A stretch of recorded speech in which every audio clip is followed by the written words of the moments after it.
En 2 meses cumplo 25 años como periodista especializado en salud. Y estoy dando muchas vueltas a la profesión y hacia dónde vamos. Yo llevo 20 años trabajando de freelance, trabajando en casa.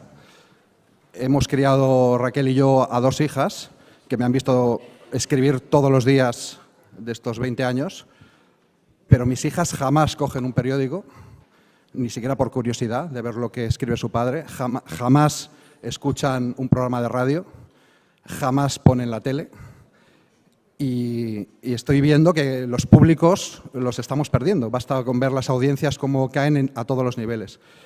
Y entonces se nos ocurrió reunir a algunos de los socios más jóvenes de Anis para que nos expliquen qué están haciendo ellos en nuevos formatos y qué consumen ellos, para que nos den pistas de hacia dónde buscar nuevos públicos. Ha sido un... No, Virginia aquí. Y ha sido una tarea fascinante. Yo pedí a Sergio de Secretaría que me diera un listado de los socios más jóvenes. Hay muchísimo talento, hay muchísima cantera, hay muchísima precariedad, eso también os lo digo. Ha sido imposible encontrar un periodista de medios. Una de las más talentosas se casa hoy y, claro, entre la disyuntiva de estar en su boda y estar aquí es evidente que esté en su boda. Ha sido imposible encontrar un periodista especializado, menor de 35 años. Hemos hecho la trampa y hemos traído a Marcos, que aunque es un chaval, pues ya cumple. Y hemos traído diferentes perfiles que yo creo que son muy, muy enriquecedores. Tenemos, empezando por aquí, a Saúl Vicente del Hierro y a Pello Azaola, que son uno consultor de comunicación en Docor y el otro ejecutivo del área divisal en Docor. Pello es, en el momento que hice el listado, el socio más joven de Anis y tenía que estar. Como todos los récords están llamados a romperse y ya es el segundo más joven, así que bueno. Pero bueno, traeremos al nuevo socio joven de Anis. Como os digo, ellos han hecho un trabajo muy interesante de periodismo hospitalario. Yo os quiero dar la enhorabuena, de verdad, a los DIRCOM de hospitales por esta labor extraordinaria que estáis haciendo, cómo os estáis haciendo valer, cómo dais información de valor, y este es un ejemplo de colaboración con hospitales. Como os digo, Marcos viene por el periodismo generalista, viene del español, ha puesto en marcha un podcast, que es un formato por el que yo apuesto muchísimo. Ana Lemos es experta en storytelling, porque al final lo que nos interesa es contar historias, y Ana es una experta en este campo y nos va a explicar cómo crear historias interesantes. Representando la cuota local, que nos interesa muchísimo, está Joan. Joan tiene 2 carreras, tiene un máster, tiene experiencia en medios y, según hablamos ayer, en la auténtica precariedad. Él está desarrollando una película, el guión de una película, toquemos madera, yo creo que ojalá salga, le vamos a dar suerte nosotros, sobre el duelo y el acompañamiento en el suicidio, un tema de la salud mental que, como sabéis, estamos todos muy, muy implicados. Y para acabar, pero no menos importante, está Paula Pérez Doñagueda, de Levin, que también tiene un proyecto de podcast que yo creo que es muy, muy relevante. Teníamos además otras 2 personas que iban a venir, Mireia Pascual, que fue en su momento la socia más joven de Anis. Mireia no ha podido venir porque le ha resultado imposible conciliar, otro problema pues muy, muy relevante. Mireia es una profesional extraordinaria, dirige la comunicación de una sociedad científica de socio y droga alcohol, además es emprendedora, ha puesto en marcha su revista Independientes, además es periodista local en Alcoy y además es escritora. Pero como os digo, es una pena que no haya podido venir, nos ha mandado un vídeo, ojalá lo escuchemos bien. Y por último, y no por ello menos importante, tenemos a Laura Marcos, otra periodista súper talentosa, que posicionó muy interesante como relevante en redes con una serie de vídeos y ahora trabaja como responsable de comunicación y divulgación en el Instituto de Física Teórica del CSIC, que aunque no es el tema sanitario, ha conseguido posicionar un canal de YouTube de ciencia de algo tan abstruso como la física teórica, o eso me lo parece a mí, con 700.000 suscriptores y con 40 millones de visualizaciones. Entonces, para los que trabajáis en instituciones, yo creo que puede ser muy, muy interesante el vídeo que nos ha grabado con una serie de consejos para posicionarlo. Además, está conmigo mi querida Virginia Olmedo, que va a hacer de relatora. Entonces, vamos a generar un debate y nuestra idea es que ellos, durante 5 minutos, cada uno presente su proyecto y luego, entre todos, pues debatamos qué os ha gustado, qué dificultades hay, qué líneas prometedoras hay, qué líneas consideráis absurdas y, sobre todo, qué consumís vosotros y cómo pescar a estos nuevos públicos que buscamos. Así que, sin más, Virginia, tu momento.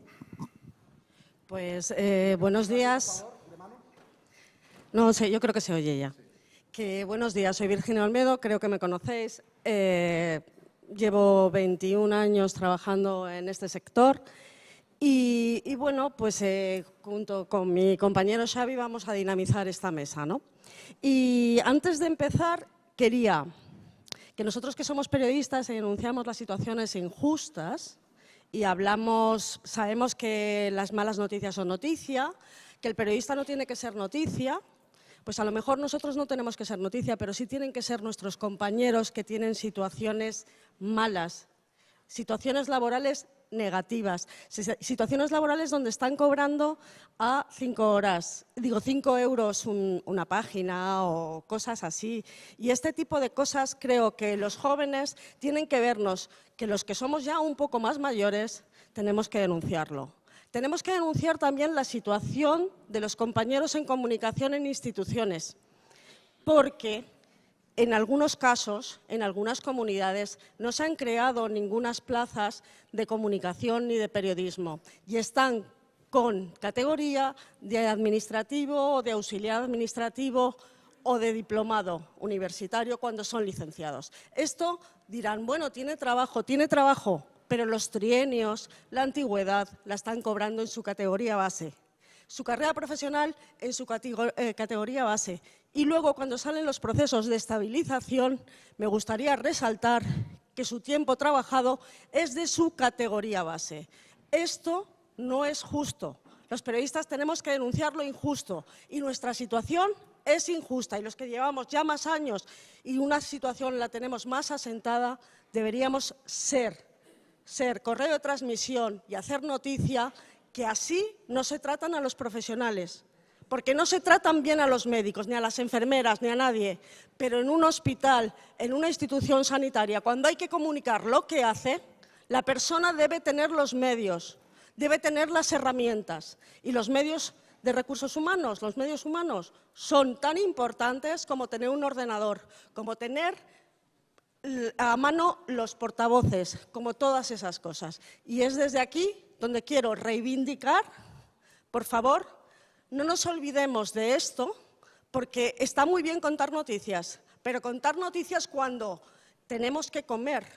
Y si tenemos que comer, tenemos que tener un sueldo justo, acorde a nuestros conocimientos, acorde a nuestra formación.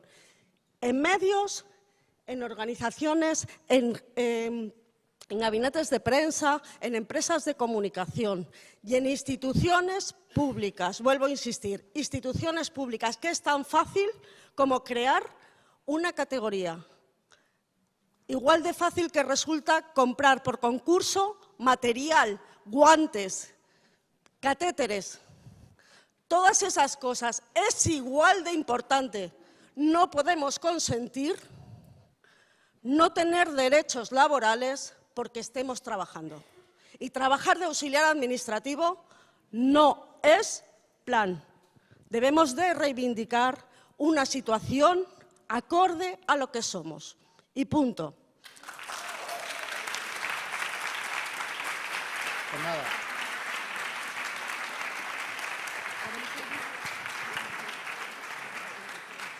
Como veis, la nueva Junta tenemos trabajo para aburrir y estamos encantados de asumirlo.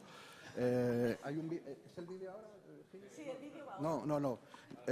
Comienza la mesa, damos la palabra a Pello Azaola y a Saúl Vicente del Hierro. Adelante.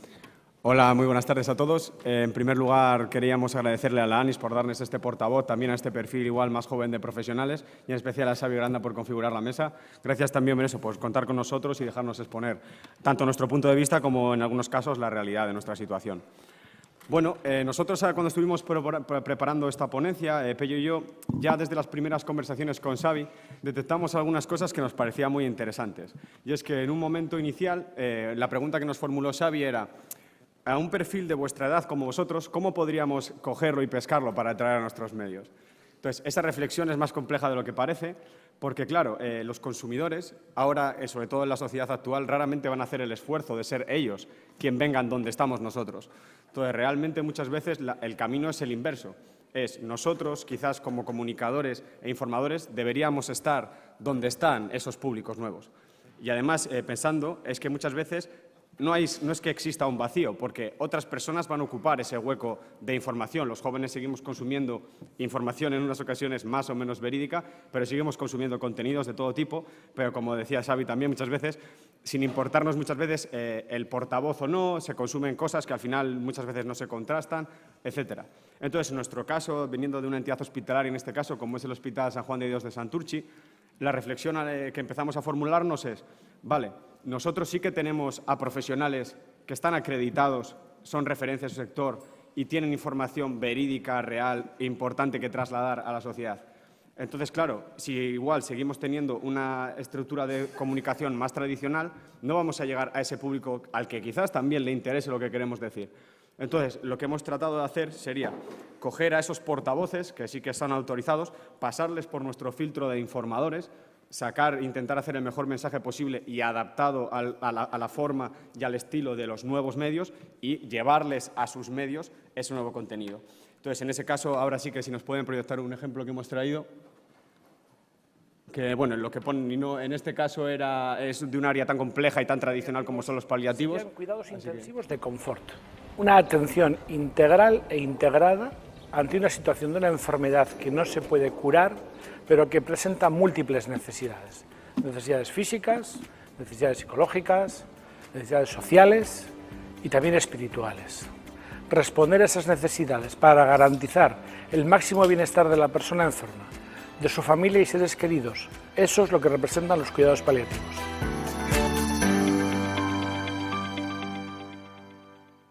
Al final esto es una pieza de TikTok. Realmente ha sido una pieza más grande y esta la hemos rescalado, ¿no? Pero básicamente es coger un portavoz que habla de un tema, en este caso al ser la primera píldora, es una presentación más general, pero es crear el contenido con un portavoz autorizado, darle la forma que debería tener y llevarla donde debería estar. Pero ellos pueden contar un poco más de eso. Sí, bueno, yo haría más hincapié en mi aspecto, al aspecto técnico, y la verdad que el taller que tuvimos ayer a la tarde me pareció también súper interesante, ya que cuando mucha gente ve este tipo de vídeos se pregunta yo cómo puedo hacer eso, ¿no? Y hoy en día, y como bien nos explicaron ayer, no me acuerdo el nombre, está aquí el portavoz, sí, eso es. Las herramientas que nos presentaron, la verdad que yo me las llevo apuntadas y las investigaré más a fondo porque sin duda creo que para cualquier persona que quiera empezar es realmente sencillo. Hoy en día la democratización de las redes ha llegado también al aspecto más tecnológico y en mi caso, que yo vengo de comunicación audiovisual, no tanto el periodismo, sí que lo que más he tenido que adaptarme ha sido más que el aspecto técnico, sino el cómo hacer que estas piezas encajen en el medio en el que están, ¿no? Cómo que no resalten y que encajen en el entorno en el que están. Y me gustaría sumar a lo que ha dicho mi compañero Saúl, ya no solo el estar donde queremos, o sea, donde están la gente, o sea, donde está la gente a la que queremos llegar, sino también, y creo que esto lo profundizaremos luego, comunicar sobre lo que a ellos les puede interesar. No, porque la salud es un tema tan amplio como cada persona y como la vida, y cada persona en sus diferentes etapas de la vida, y siendo TikTok una red social tan joven, tan nueva, y siendo un público mucho más joven, muchas veces nosotros, después de hablar con Xavi, nos preguntamos ¿y qué podemos contarles a estas personas, ¿no? Y nos dimos cuenta de que los problemas o los intereses o inquietudes que puede tener la gente que está en unas redes sociales como Facebook, como YouTube, son infinitamente diferentes a la gente que está en TikTok. Y que nosotros en ese sentido también como comunicadores que queremos llegar a un público, creo que deberíamos también de tener en cuenta cuáles son esos intereses y eso ha sido una reflexión que hemos hecho a posteriori y que sin duda seguiremos trabajando en esa línea para conseguir lo que queremos. Y por nosotros eso es todo. Muchas gracias.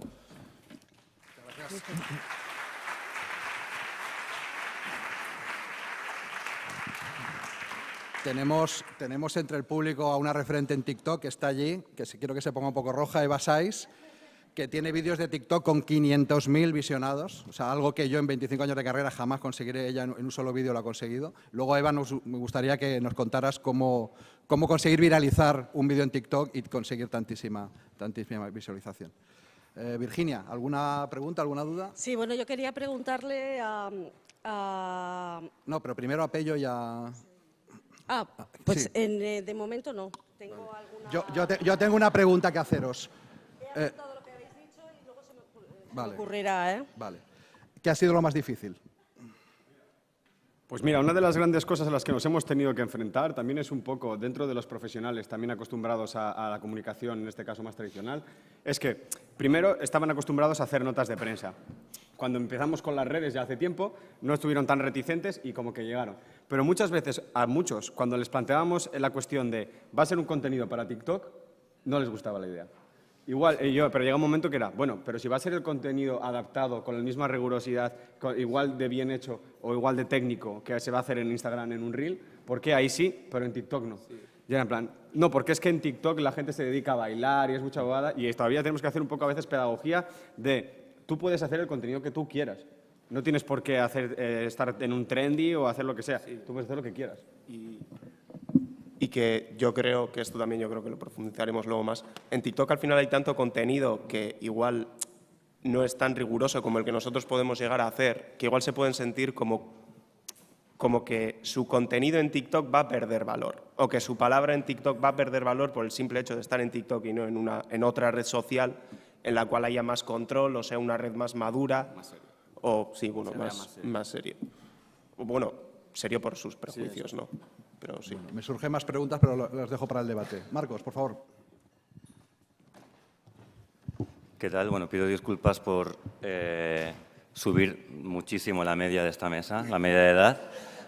Así que seré breve porque lo más interesante es lo que tienen que decir mis compañeros, porque al final vengo de periodismo tradicional, estoy en una página web que además fundó alguien que venía del periodismo tradicional y que en un principio estaba casi pensada como papel y que a fuerza de aprender y de probar, pues nos hemos ido adaptando a los tiempos y haciendo contenido pues con cada vez mayor calidad, dirigido precisamente a las plataformas que ahora ve la gente.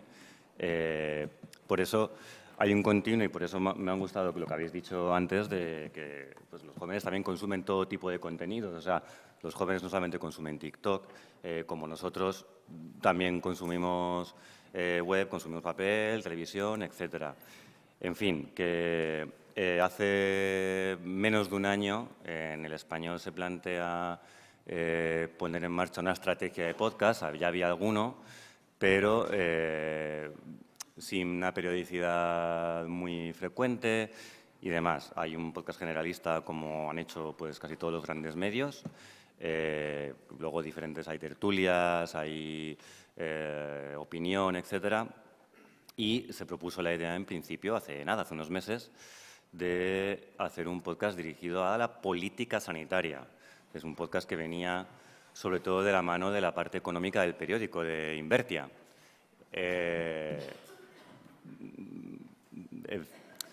Mi compañero Eduardo Ortega, que muchos de vosotros conocéis, que es el redactor jefe de Invertia, pues tuvo la genial idea de decirle a las cabezas pensantes del Español que un podcast semanal de política sanitaria iba a ser un absoluto coñazo. Y ahí entro yo. Dijeron, bueno, pues que entre Marcos, que está en la sección de ciencia, que está haciendo temas de salud y que combine un poco todo esto. Otra vez, por suerte, Eduardo y yo, que nos conocemos desde hace mucho tiempo, dijimos, si haces tú una cosa muy dura de política sanitaria y una cosa muy blandita, entre comillas, muy divulgadora de salud, va a quedar un podcast sin personalidad. Así que nos hemos ido adaptando los dos con temas pues, que sean lo suficientemente generalistas. Porque sí que es verdad que a pesar de que venimos de medios tradicionales, hay huecos que las noticias en web no cubren, porque estamos muy pegados a la actualidad, muy pegados a tal o cual huelga de médicos o a el avance de no sé qué laboratorio y que teníamos un hueco para aprovechar lo que es el podcast y pues yo escucho mucho podcast, entonces creíamos que había un hueco para aprovechar y contar las cosas con un tipo de narrativa distinta que se parece mucho a la de la radio, pero que no es la de la radio. O sea, en podcast hay como dos tipos, ¿no? Dos grandes tipos, lo que son en lo informativo, las grandes historias, crónicas, etcétera. Luego están las tertulias y luego esos podcasts diarios que tienen los medios que duran 15 minutos en los que se habla de un tema, se entrevista a un protagonista o a un periodista que ha hecho el seguimiento. Entonces nosotros optamos por hacer un poco eso, hacer un tema que esté candente, pero no desde el punto de vista de la actualidad, sino, a ver, desde el punto de vista de contar, resumir, contextualizar. Y de hecho, los números del podcast son bastante impresionantes para la poca fe que teníamos al principio en él, pero el apoyo ha sido bastante grande. Teníamos 236.000 descargas para 17 programas que empezamos a emitir desde mayo. Y a lo que me refería con lo de que parece que gusta más el tema de contextualizar y contar un poco esa visión panorámica que te puede dar un podcast que en nuestro caso es semanal y no una noticia web que al día siguiente ha desaparecido por completo, es que el podcast más escuchado era un podcast en el que simplemente se resume la legislatura pasada en términos de sanidad, lo cual no puede ser más sencillo, una idea ultra sencilla, que es contar qué ha pasado en esta legislatura en términos de sanidad. No solamente la pandemia, evidentemente, sino pues construir esa cronología y esa narrativa de hemos llegado hasta aquí. Pero es que además los otros podcasts más escuchados es hablar de vacunas, de las vacunas nuevas en calendario, hablar de las olas de calor. Los más escuchados, incluso habiendo entrevistado a ministros, a Miñones le entrevistamos también a Diana Morán, la gente lo que quiere escuchar son cosas que les contextualicen. Y los números que tenemos nosotros dicen eso. Tenemos una cuenta pendiente porque sí que es verdad que la respuesta masiva que ha tenido el lector del Español al podcast es porque sabemos que ha sido el lector del Español, el lector acostumbrado porque se mete a través de la portada, cosa que yo nunca jamás imaginaría, pero se mete masivamente. Y yo creo que la apuesta que tenemos ahora, ya que llevamos unos meses de rodaje, es aprovechar más las plataformas para poder llegar a otro tipo de lectores o de audiencia que no necesariamente se va a meter en mi periódico para enterarse de lo que estamos contando. Entonces, no sé cuál es el perfil de persona que escucha mi podcast, porque las herramientas que tenemos de estadísticas no son muy minuciosas, pero sí que hemos visto en este poco tiempo, en estos 3-4 meses, que hay ganas de escuchar cómo se cuenta un sector muchas veces tan pequeño o digamos, tan minoritario, pero que en realidad interesa a todo el mundo, como es la sanidad y como es la salud y todo lo que le rodea.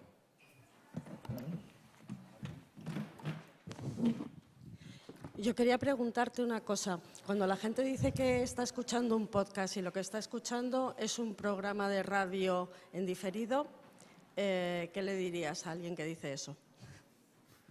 Pues le diría que en parte tiene razón, porque, a ver, si vemos los podcasts que más triunfan en España ahora mismo son tertulias, y la tertulia radiofónica es como la madre de todas las tertulias, solo que los protagonistas de esa tertulia son gente distinta. Es que a lo mejor la radio lo que está fallando es en la gente que participa en las tertulias, pero al final la narrativa es muy similar. En el caso, por ejemplo, del podcast del Español, sí que tiene una narrativa muy de podcast, muy de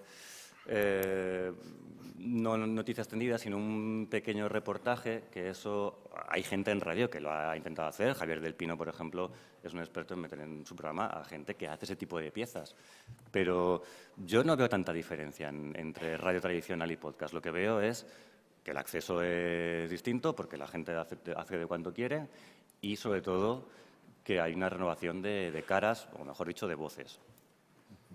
A mí me llama la atención las dificultades que ponen las plataformas para saber el perfil de los escuchantes. Me parece tremendo, tremendo. Ese oscurantismo, ahora que se puede medir absolutamente todo, cómo torpedean esa información. Es una cosa que... Sí, sin duda.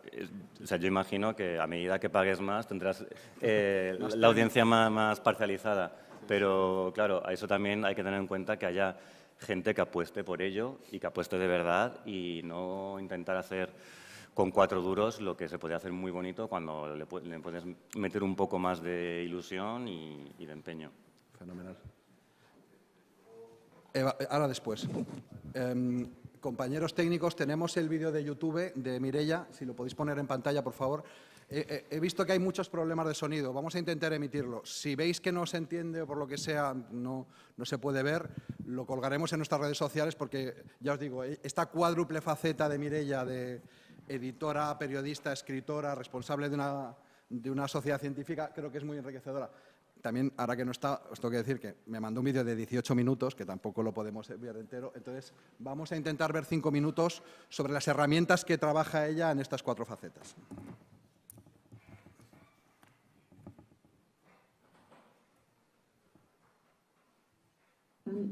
Diferentes que me toca realizar, pues toco muchos palos, ¿no? A nivel de formatos. Entonces, por ejemplo, pues para hacer las infografías... Yo no oigo bien, no sé si vosotros. Utilizo plataformas como el Canva, que la verdad como me temía, pues no... ya os digo, lo vamos a colgar en redes. Le agradezco desde aquí a Mireia el esfuerzo y echarle un vistazo, porque es muy, muy interesante. Ella apuesta mucho por Canva como plataforma para creación de contenidos utilizando inteligencia artificial. Apuesta mucho por Instagram. Y ya os digo, echarle un vistazo porque es una pena que no haya podido venir y contarnos su experiencia. Doy paso a la siguiente ponente. Adelante. Muchas gracias, Xavi.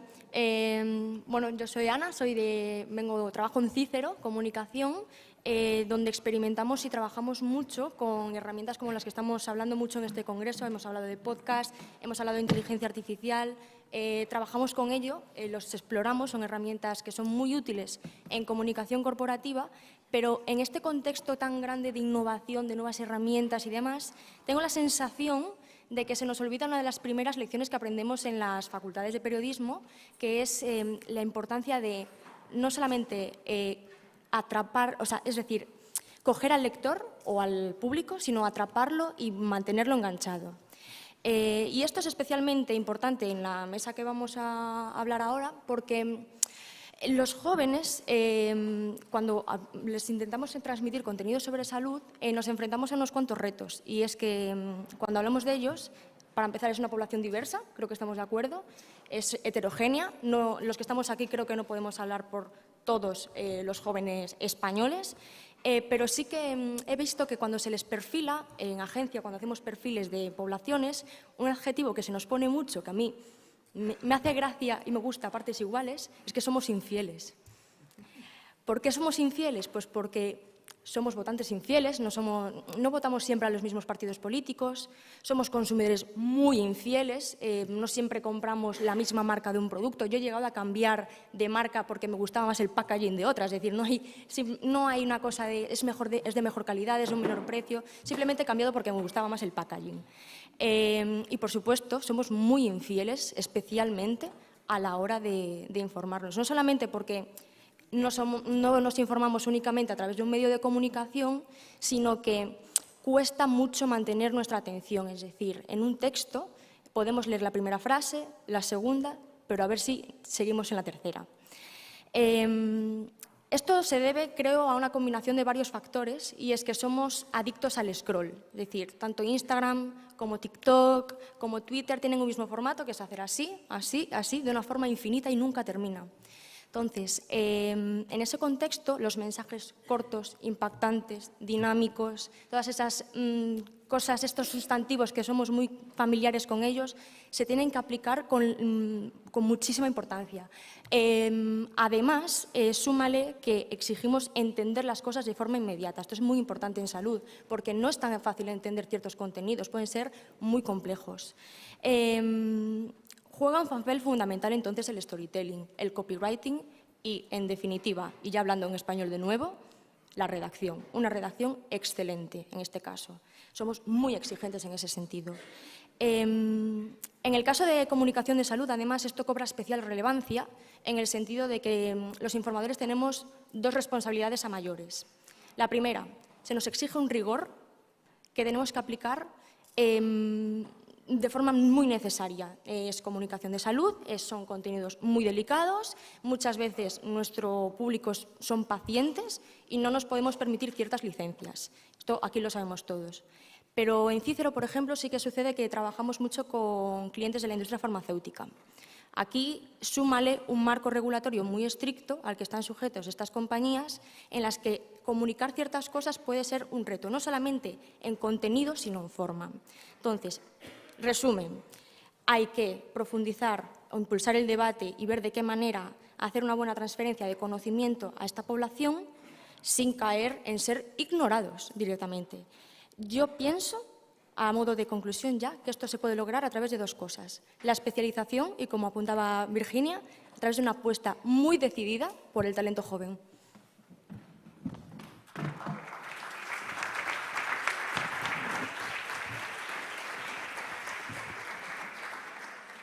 Pues suscribo todas y cada una de tus palabras. Virginia. ¿Te has dado cuenta qué engancha y qué no engancha de alguna información que hayas realizado? O sea, ¿cuándo tiene más visitantes o más seguidores una información? ¿Has detectado qué interesa? Mira, te voy a poner el ejemplo más tonto que se me ocurre ahora mismo.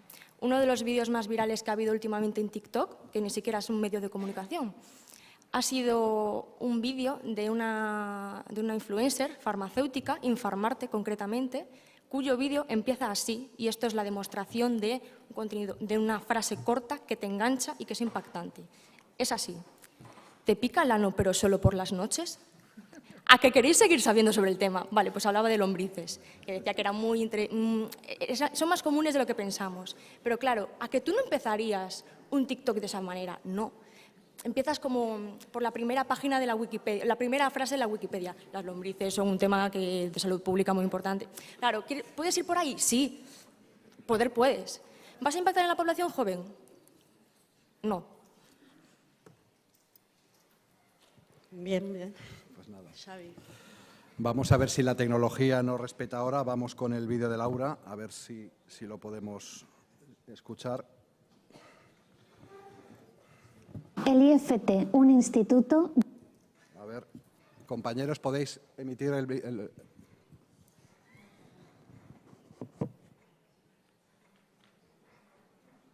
El IFT, un instituto youtuber. El Instituto de Física Teórica, centro mixto de la Universidad Autónoma de Madrid y el Consejo Superior de Investigaciones Científicas, es el único... A ver. Vamos ahora, a ver si hay suerte. Gracias.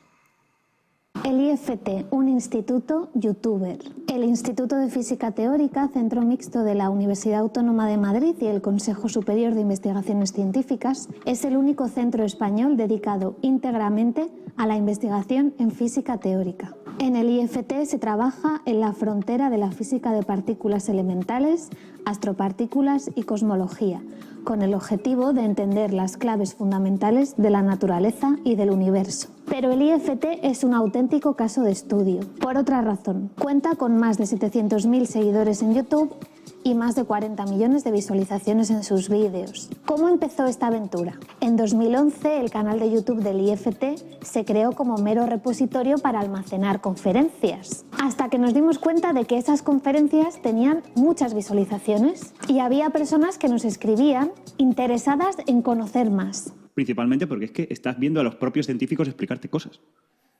La mayoría de toda la divulgación, pues somos gente como yo, que tenemos ciertas habilidades para montar un buen show, pero no es lo mismo que ver gente que está trabajando todos los días en ciencia. Así que se comenzó a subir vídeos explicando conceptos de física fundamental en una pizarra.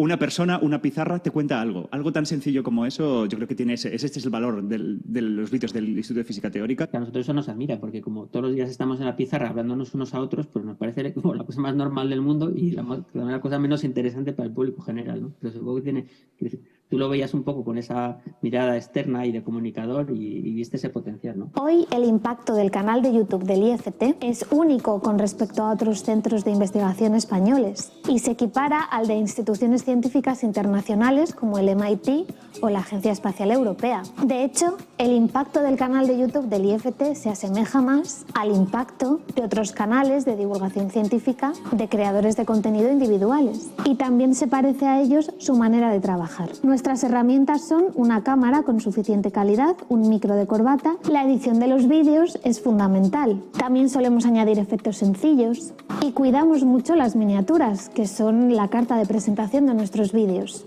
Nuestros vídeos tocan los temas de investigación del IFT. Bienvenidos una vez más a cosas que nadie nos ha preguntado, pero que vamos a contestar porque nosotros queremos. Pero también temas de actualidad. El Premio Nobel de Física 2022 ha sido concedido a los investigadores John Clauser, Alan Aspect y Anton Zeilinger. Queremos explicar por qué es tan importante los descubrimientos de estos investigadores. Preguntas que nos realizan los suscriptores. Pregunta Sara Sabak. Si un fotón no tiene masa, ¿cómo puede portar energía si E igual a mc2? Si la masa es cero, ¿no debería la energía ser también cero? Muy importante, no hace falta ponerse tan serios. En nuestros vídeos utilizamos el lenguaje de Internet. Ahora que ya tenemos un poco de intuición sobre esto, podemos ponerle unas fórmulas. La fuerza necesaria para producir un gradiente de velocidades. Tuttavia, parlare di muro di dominio...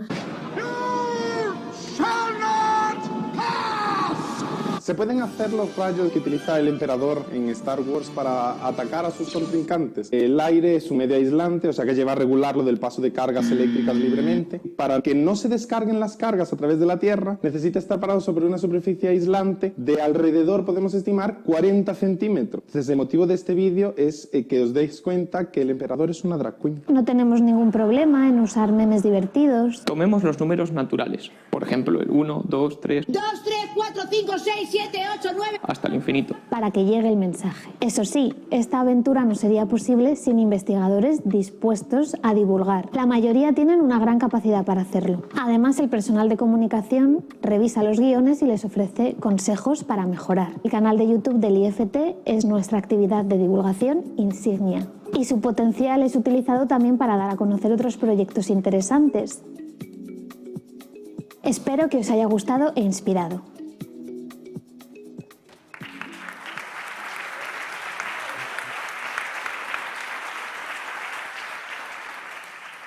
Desde el punto de vista egoísta, ojalá Laura venga pronto a la divulgación sanitaria otra vez porque es una auténtica crack. Si a mí me dicen que un canal de física iba a tener este impacto, jamás me lo hubiera creído. Es una auténtica maravilla. Y esa mezcla de rigor y humor que es tan difícil de alcanzar, ya veis que en un vídeo de apenas 4 minutos lo ha podido encontrar. Bueno, pues la participación local. Joan, te va a pasar...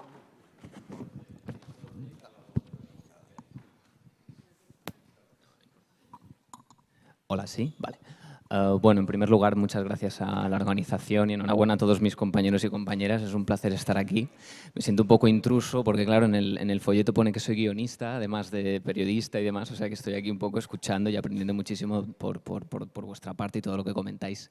Decir a modo de anécdota también, que no sé si ha sido intencionado o no, pero me parece un gesto muy bello que me apetecía decir en voz alta, y es que justo ayer Silvia Plath hubiera cumplido 91 años y no sé si es algo que se plantea desde ANIS, pero me ha parecido una coincidencia muy bonita. Y ya que lo he comentado antes, Xavi, mi especialidad es el duelo por suicidio y demás, creo que es un personaje literario que se tiene que remarcar mucho más, y que haya coincidido con este congreso pues me parece un gesto muy bonito, ¿no? Bueno, desde mi experiencia en el ámbito del periodismo, yo tengo 26 años y lo digo sin ningún tipo de problema. Yo hace 4 años aproximadamente que he intentado dedicarme al periodismo y todos los trabajos que he tenido no he cobrado nada, especialmente desde el ámbito cultural. Estuve 3 años en la radio, 2 años de colaborador en un periódico local como periodista cultural. También trabajé en Europa Press, que allí sí que pude cobrar. Y en la radio se me ofreció un trabajo, pero era de una precariedad extrema. 40 horas semanales, que nunca son 40, a menos de 700 euros al mes. Es decir, hay ciertas cosas que no se nos dicen cuando empezamos la carrera, y somos una generación que sí que se les ha dicho que nos formáramos, que lo hiciéramos, que tuviéramos másters, pero nadie nos dijo, nadie nos avisó de que, oye, esto es muy precario, ¿no? Por eso mi formación es para el alma, no tanto para trabajar. O sea que yo creo que la formación tiene que coger un poquito ese aspecto. Y por eso más tarde decidí especializarme en el duelo por suicidio para escribir una película de ficción que espero que se estrene dentro de 2 años. Y espero poder hacerlo aquí también si llega ese momento, que para mí sería súper emotivo, ¿no? ¿Cómo llegué yo a ese tema? Pues bueno, fue gracias también al Observatorio del Suicidio de aquí de Baleares, que creo que hace un trabajo espectacular, especialmente a mi compañera Susana, que me consiguió muchísimos contactos para poder escribir el guión de la mejor manera posible. Yo creo que esa es una de las facetas más importantes que tiene el periodismo, esa parte investigativa, ¿no? Yo creo que hay que remarcar mucho esa falta de proceso en las cosas, ¿no? Se habla mucho de inmediatez y se habla poco de proceso, ¿no? De calma, de sosiego, de investigación y sobre todo de empatía. A mí me gusta mucho y suscribo cada palabra del último artículo que ha publicado David Trueba en El País, que decía que nosotros somos una generación experimento. Y a mí me parece muy bonito eso, creo que tiene que ver con aquella idea de que nos han ido explorando, ¿no?, por distintos ámbitos durante más de 20 años aproximadamente para ver si ciertas cosas funcionaban o si nuestra cabeza no terminaba de estallar con tantas imágenes, con tanto texto, con tantas plataformas, etcétera, etcétera, etcétera, ¿no? Y ahora estamos empezando a ver un poco esos resultados. Y quería decir eso precisamente por uno de los temas que a mí personalmente a la hora de escribir la peli más me impactaron, y es la democratización de la imagen. Que yo creo que se idealiza demasiado ese término, porque ahora ya con el tiempo para mí y estudiándolo y analizándolo, yo creo que es uno de los grandes problemas a los que se enfrenta el periodismo actualmente. Yo creo que democratizar imágenes también le quita poder a la autoría de las mismas, ¿no? Se habla mucho de contenido, pero ya no sabemos reconocer quién ha hecho qué, quién ha escrito qué. Mucha gente no conoce a ningún periodista, ya no es como antes. Yo, por ejemplo, en la carrera sí que estudiábamos a periodistas en concreto, pero ahora mismo si fuéramos a una facultad de periodismo no sé si se estudian personalidades, nombres específicamente, ¿no?, de la actualidad que estén ejerciendo. Falta esa cosa, ¿no?, esa pérdida de autoridad, que yo creo que es de especial relevancia en el mundo del periodismo. Y ya para cerrar, remarcar uno de los puntos interesantes, porque también he tenido la suerte de dar clases en la universidad y ahora estoy en proceso de una tesis doctoral también, y me interesa muchísimo la parte también joven dentro de los alumnos. Yo doy clases de historia del cine y tenía 12 alumnos y alumnas, y 3 de ellos habían tenido o tenían depresión. Y quiero remarcarlo también eso porque es algo que está tremendamente presente en nuestra generación, y sí que creo que tiene que conectar también un poco con esta línea de debate que estamos teniendo, porque de alguna manera creo que todo el tema de las plataformas, imágenes, democratización de las mismas y la autoría tiene que ver con cómo nos afecta a nosotros, también citando a Silvia Plath, en el alma, ¿no?, de cómo nos alimentamos a nivel de conocimiento. Muchas gracias.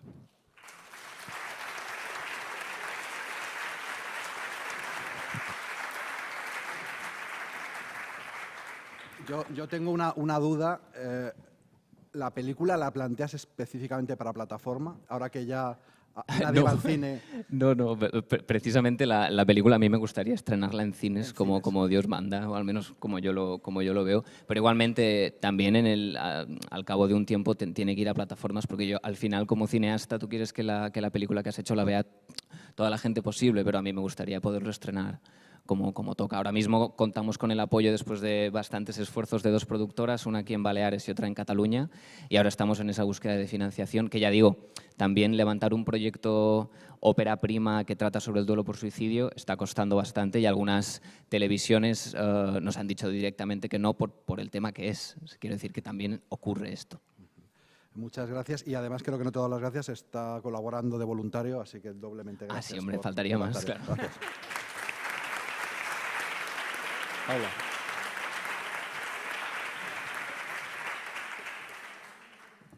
Hablo directamente, ¿no? Vale, bueno, pues muchísimas gracias a la ANIS y a Xavi por esta oportunidad, y también un poco en conexión a los primeros mensajes que lanzabas de precariedad, ¿no?, del periodismo. Pues yo en este caso me lancé al lado oscuro, como se llama. Estoy en la parte de consultoría de comunicación. ¿Así?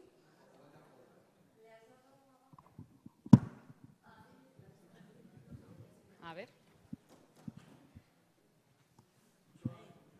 Ya está. Ahora, ¿no? No lo voy a tocar. Ya está, ¿no? Sí, ahora No, ya. Yo creo que ya se me escucha, ¿no? Sí. Pues como decía, pues eso. Uy. me lancé al lado oscuro de la comunicación y hoy venía a contar un poco un proyecto de podcast, también como Marcos comentaba, pero desde otro punto de vista diferente. ¿Cómo nació este proyecto? Bueno, en la agencia, la consultora, hemos llevado diferentes ya proyectos con este formato, pues de la necesidad, ¿no?, de informar y de innovar y de llegar a nuevos públicos.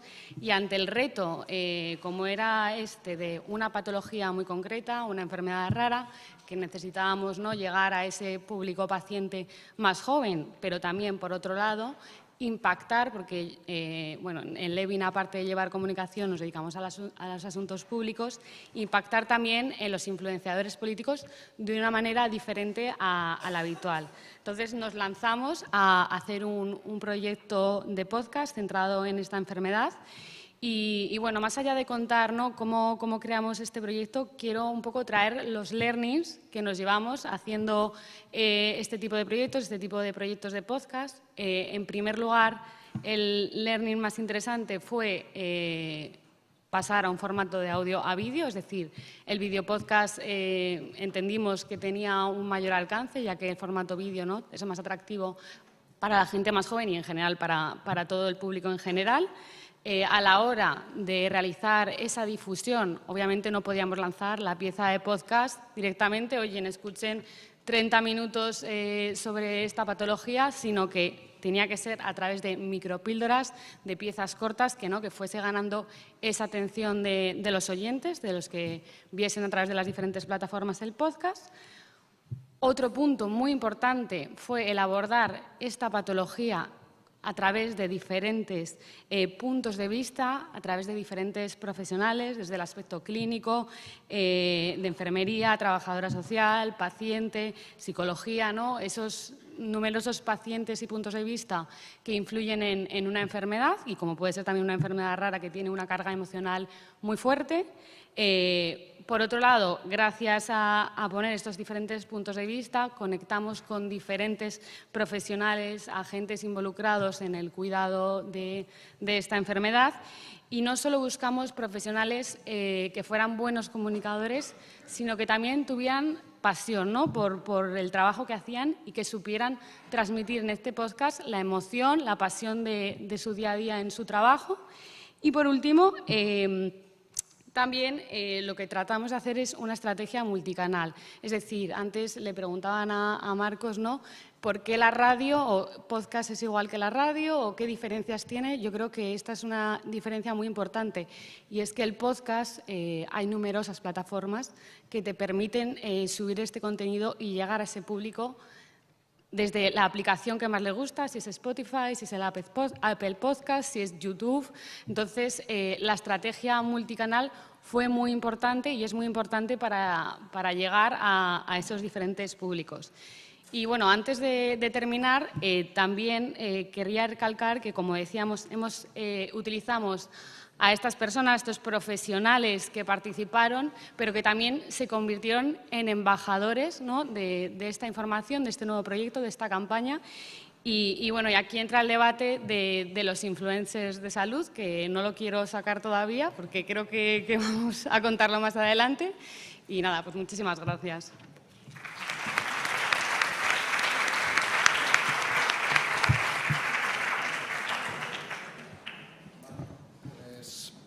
Empezamos el debate. Había una pregunta de Miguel Ángel de la Cámara aquí, de podcast.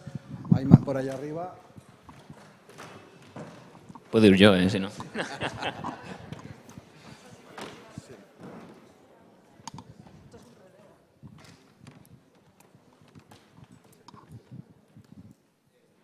Sí, era como todos o casi todos estoy haciendo podcast. Yo también he hecho algunos, incluso vídeo que luego se reproduce después, ¿no?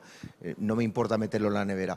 Pero para entender a la gente que tiene más de 30 años, yo soy de menos de 30 años, es broma, pero para explicar esto, si tenéis datos sobre el rendimiento de audiencia, por ejemplo, a una semana de los podcasts, ¿entendéis? Porque es verdad, como habéis dicho antes, ¿cuándo se escucha ese episodio? ¿Cuándo ese contenido inmediatamente no tiene por qué ser consumido. Se puede consumir a la larga también en función de la audiencia que tú vas reteniendo. Entonces, si tenéis datos de eso, para entender que un podcast puede ser escuchado durante mucho tiempo y no pierde interés. No sé si habéis medido estas cositas, ¿no?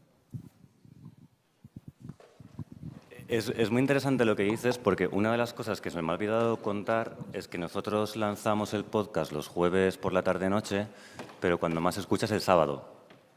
Entre las pocas cosas que podemos saber de la estadística de los podcasts es que el jueves-viernes se escucha un poco y sábado y domingo hay un pico.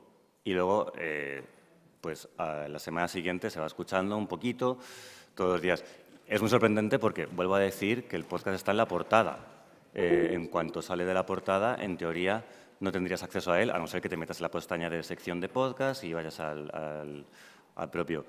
Y sobre todo porque la escucha de fines de semana yo la asocio sobre todo porque es lo que yo hago en plataformas. Y sin embargo, la gente se sigue metiendo ahí. Y gracias por decirlo, porque se me había olvidado comentar lo curioso que es que cuando más escuchas es el fin de semana. Paula. Yo no tengo datos concretos, pero sí lo que puedo decir que es una herramienta de comunicación que, como dices, es atemporal.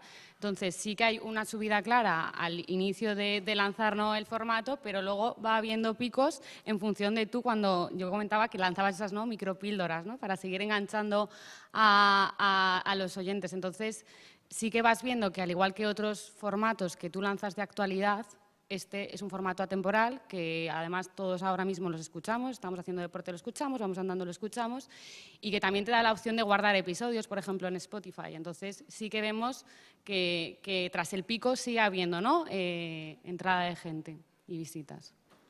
Como veis que tenemos un jaleo de micros, si queréis, haz la pregunta a viva voz y yo la repito para el streaming. Déjalo ahí, sí, porque si no va a ser un... Sí. No, dila y yo la repito. Sí.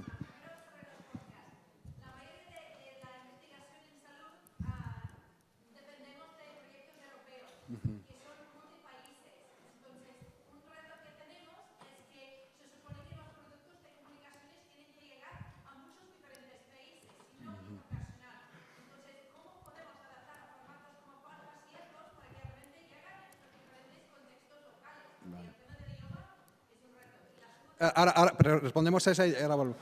Ha preguntado que, ya que hay muchos proyectos internacionales de ciencia, ¿cómo conseguir que estos podcasts en español pues lleguen a los diferentes países? Yo, por apuntar, no sé si habéis visto en redes que hubo una vez, porque ahora Leo Messi está en Miami y jugando al fútbol, y hay un meme que es Messi hablando inglés perfecto. Eso está hecho con IA, pero sí que es lo que dice Messi, pero está cambiado de idioma.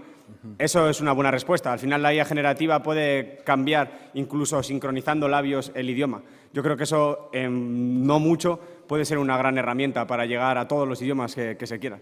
Pero como siempre, supervisando el resultado, no soltándolo tal cual, que esto pasa. Una necesaria supervisión humana, pero puede ser una buena opción para llegar a muchos idiomas diferentes. ¿Cuál era la segunda pregunta?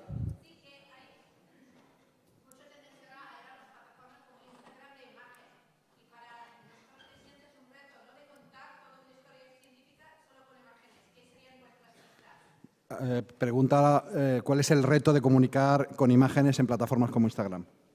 ¿Quién se anima? Aquí Mireia, si hubiera estado, no se hubiera podido dar una masterclass. Ana. A ver, hay un adagio que dice una imagen vale más que 1000 palabras, efectivamente, y ya no solamente las imágenes, es que el vídeo, o sea, tenemos que darnos cuenta de que hay una red social que es TikTok que no puede salir del formato vídeo. De hecho, me acuerdo de que cuando David Broncano por primera vez habló de TikTok, decía, no puedes hacer otra cosa, es decir, tú en Twitter puedes meterte pues, en trending topics y demás, ¿no? Tienes varias áreas, pero es que en TikTok solamente puedes ver vídeos y acceder a mensajes que normalmente son vídeos que te envían tus amigos. Entonces, efectivamente, las imágenes tienen una relevancia impresionante. Muchas veces, de hecho, entiendes mejor una infografía que una mancha de texto enorme. Puedes escribirlo muy bien, pero si es una mancha de texto no te sirve en comparación con una infografía, y por supuesto que es que tiene que estar ahí en lo que generamos de contenido, ¿no? De hecho, es una batalla que no quiero perder el hecho de que, por ejemplo, contenidos patrocinados son manchas enormes de texto que es muy difícil de leer. O sea, no me las quiero leer, de hecho. Las que yo hago, las que yo escribo, intento no releerlas porque es que de verdad que son duras, son duras. En este sentido, contenidos interactivos también, junto a las imágenes, las infografías, unos contenidos transmedia incluso, creo que son la clave. Tú hablabas del ejemplo excelso de La Voz de la Salud. Quería que me dijeras qué es lo que te ha llamado la atención y por qué lo hacen tan bien. Es un caso paradigmático. O sea, La Voz de la Salud, yo creo que se conoce más su cuenta de TikTok que el hecho de que es un medio de comunicación. Al final tú lo que ves es a 3 periodistas, por lo general, hablando de temas de salud de una forma muy entretenida, porque al final TikTok es eso, es entretenerte, ¿no? Quiero decir, tú a TikTok no vas a informarte, nadie va a informarse a TikTok. Vamos a entretenernos antes de irnos a dormir durante 2-3 horas. Pero sí que es que ha sido un caso paradigmático porque, de hecho, hace poco, en una ponencia que dieron en un congreso iberoamericano, comentaban que la mayoría del tráfico web que logran, no la mayoría, pero una gran parte, viene de TikTok. Y el hecho de que un medio de comunicación que acaba de nacer puede crecer a través de estos medios, nuevos formatos, pues es una cosa a considerar, porque Twitter ahora mismo, por ejemplo, X, es una marea de información, un volumen que es complicadete de manejar a nivel usuario. Pero mira, TikTok, es que te van saliendo, es que TikTok te conoce tan bien, sí, eso para empezar. El que no tenga TikTok y se quiera animar, pero le dé cosa, o no sepa cómo hacerlo, yo le recomiendo siempre que se abra la cuenta, eso para empezar. Y para seguir le dedique 2-3 horas aguantando vídeos, por ejemplo. Me pasa que mis amigos hombres, lo primero que les sale son peleas de rusos, cosas así que dices, esto me da igual. O granos explotando, ¿no? Sí, cosas explotan, perros haciendo cosas raras, no sé, en fin, cosas muy extrañas que dice TikTok. Creo que como es un hombre le puede interesar. Claro, luego ya vas perfilando los contenidos a través de un algoritmo muy pulido y te van saliendo cosas que dices, es que no quiero salir de aquí. Es que yo una vez, siempre lo cuento, una vez de esto que te levantas un sábado y dices, uy, qué pereza levantarse. Dije, voy a ver el móvil, voy a abrir TikTok. Eran las 11 cuando hice esto y levanté la cabeza de nuevo a las 3 de la tarde. Esto es peligroso, por supuesto. No digo que sea beneficioso, pero sí que es un tema que tenemos que considerar y que tenemos que aprovechar también nosotros los comunicadores de salud, porque le salimos a la gente. A los jóvenes nos interesa el contenido de salud. Salud mental, lo que comentábamos antes. Yo creo que es como nuestra gran batalla de esta generación, ¿no? Pero hay más, salud sexual, alimentación, ejercicio. Las enfermedades raras que decía Paula, a mí me parece Además, interesantísimo. Los jóvenes también somos pacientes. Lo de que nos tenemos que quedar de pie en el bus, no. Los jóvenes tenemos discapacidades también y nos interesan conocer a otras personas que tengan nuestras mismas enfermedades. Y sucede que se crean grupos de apoyo a través de las redes sociales de gente joven, pero que no te digo que sea de tengo esclerosis, qué mal, no sé qué. No, no es así, sino que yo tengo esclerosis, yo también, bueno, vamos de moteros, ¿sabes? Cosas así, que son muy dinámicas y que te crean pues, ese grupo, ese acompañamiento, que es muy importante pues, para los pacientes. Como hablamos de TikTok, hablamos de Eva. Eva, por favor, te invito a que nos cuentes... Ven, por favor. Yo, si tuviera...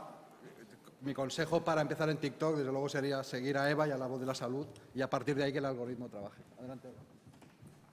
Qué vergüenza. Yo, en realidad, soy una novata de TikTok. Yo llevo toda la vida con comunicación tradicional en la Sociedad Española de Cardiología. Después de 10 años decidí que necesitaba hacer otras cosas. Ahora estoy en radio y mi marido llevaba meses y meses y meses diciéndome, Eva, métete en redes, que lo tuyo es la comunicación de salud.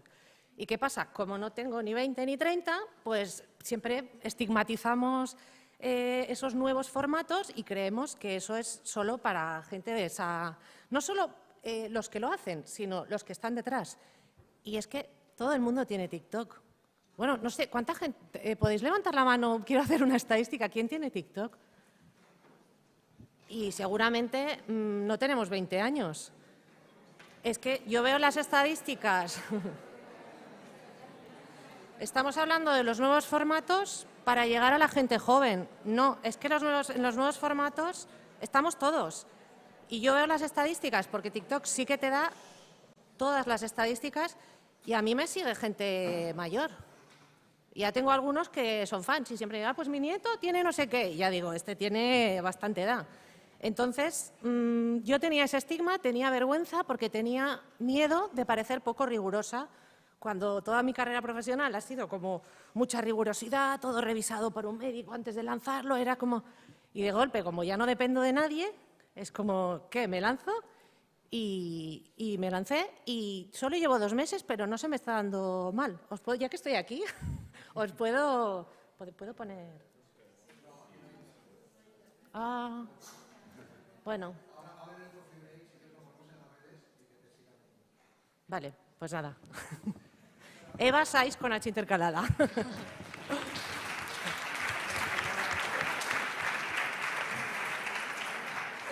Había Ana allí y...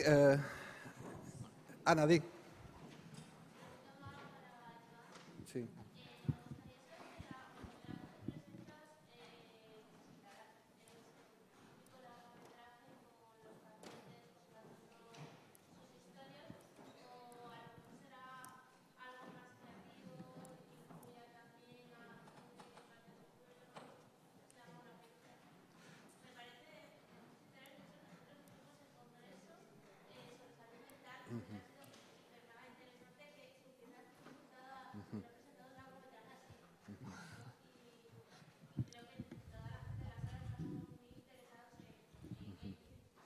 Pregunta Ana que cómo ha abordado Joan la salud mental en su largometraje. Bueno, muchas gracias por la pregunta. Después también quisiera hacer un comentario respecto al tema anterior, si es posible. Bueno, respecto a la peli, decir que no se trata de una película documental, sino que es un largometraje de ficción. Yo escribí la película con la ayuda de personas que habían perdido a alguien por suicidio, madres que habían perdido a sus hijos, esposos a sus maridos, abuelos, etcétera, familiares especialmente o amigos, que se reunían en pequeños lugares, ¿no?, íntimos y hablaban de su experiencia. Yo allí pude coger esas ideas, empatizar con ellos, trabajar las emociones y construir la historia del personaje principal de esta película. La película se llama Donde viven los que añoran, que es, bajo mi punto de vista, el espacio que compartimos todos, porque es el lugar, porque quien más, quien menos ha perdido a alguien y eso ya nos hace personas iguales en la muerte, que ese es un poco mi pensamiento. Creo que educar en la muerte y no en la vida es la mejor manera de entender la vida en sí misma, pero eso es un tema completamente distinto. Pero abordando esa pregunta, al final la peli gira en torno desde esa empatía, no tanto desde esa cosa del paciente. Yo creo que eso es más, forma parte de la faceta periodística, investigativa y televisiva incluso, no tanto en el cine de ficción. Así que yo espero también en un futuro poder estrenarla aquí o poder llegar con novedades, porque cuesta bastante levantar un largometraje.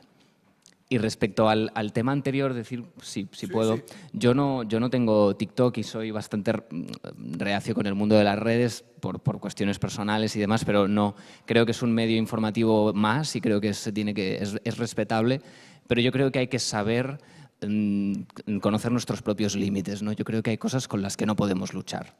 Como periodistas, como personas de la comunicación, o sea, no podemos luchar con que una persona vea un vídeo de un gato y luego baje el scroll y vea el bombardeo de Gaza. Quiero decir, eso es incompatible. Y ahí se está generando un imaginario colectivo que está, repito, quitándole fuerza completamente a las imágenes que compartimos, creamos, investigamos y hacemos, ¿no? O sea, esa es una batalla desde mi punto de vista, con 26 años, yo creo que es una batalla perdida y hay que aceptarla, y por eso entender también que los medios no tienen por qué ser los adecuados. Eso es también embrionario de alguna manera, no estamos empezando en ese sentido. Quiero decir que no hay que poner toda la carne en el asador y decir ahora es solo Instagram, ahora es solo TikTok, ahora tal, porque parece que todo lo que ha funcionado durante cientos de años, como pueda ser la radio, que cuántas veces a mí me han dicho en la carrera, no, la radio se iba a morir, y la radio y la tele, y es como, perdón, o sea, ahora es podcast, ahora, o sea, todo evoluciona, ¿no? Yo creo que hay veces en que la gente, especialmente los jóvenes también, es como, venga, ahora hay que probarlo tal, la innovación. Innovación y contenido son dos palabras para mí que tienen que tener muchas más interrogantes que exclamaciones. Eso era el apunte. Joan, Virginia tiene una pregunta para ti. Ah, sí, dime. A mí me ha preocupado cuando has hecho tu presentación y tal, que hablaras de que 3 de las 12 personas con las que habías trabajado habían tenido depresión. Entonces, me preocupa una cosa, ahora se dice y antes no se decía, ahora nos estamos mirando más la salud mental, está dejando de existir el estigma, yo qué sé, me hago muchas preguntas. ¿Tú qué piensas? Bueno, en mi caso yo creo que ocurren dos cosas. Sí, se habla muchísimo más, gracias a Dios, o sea, hay una visibilidad mucho más grande en ese campo, pero también creo que ocurre una cosa que tiene que ver con las redes, que es la banalización del trauma. O sea, eso es un campo que se está investigando mucho desde la docencia, que todo lo que me ocurre que es negativo en mi día a día es automáticamente traumático. Es decir, tener un mal día es igual de traumático que se haya muerto mi abuela por un accidente de tráfico. Este sería el ejemplo, ¿no? Como todo es trauma, como de alguna manera toda nuestra intimidad se expone constantemente desde lo traumático, los que más acaban perjudicados son aquellas personas que tienen intentos de suicidio, que tienen una depresión en un alto nivel de riesgo, porque son las personas que tienen un trauma tan interno que les da miedo expresarlo, porque todo el mundo está expresando sus dolores. Inconscientemente, cuando hablamos del yo, ese yo tan obsesivo que tenemos actualmente, estamos olvidando al otro. Y yo soy muy propenso, se lo decía a mis alumnos, que tenemos que vivir en la otredad y nos estamos obsesionando en el yo. Yo creo que a mí me gusta mucho lo que decía Levinas, el filósofo, que decía lo de la única muerte que nos tiene que importar es la del otro. Pero es que estamos creando a gente que solo piensa en la suya. Por eso la tasa de suicidios crece, y por eso desde la juventud nos afecta tanto. Yo lo que veía en mis alumnos y alumnas era eso, esa sensación de, oye, es que no puedo comunicar lo que siento y mi problema, porque la gente tiene problemas mucho más grandes que los míos. Como estamos constantemente hablando de nosotros, el verdadero problema se esconde. O sea, es una retroalimentación. Yo digo que se está generando una vorágine y yo tampoco tengo una respuesta, ¿eh? Con la película incluso yo me he sanado, pero ya digo, yo no he perdido a nadie por suicidio, yo la hice por empatía, que yo creo que es lo que falta. No hay que esperar a que nos pase para contar algo, sino que hay que empatizar y en ese proceso generar pues, una historia o una noticia. La empatía es clave. Lara.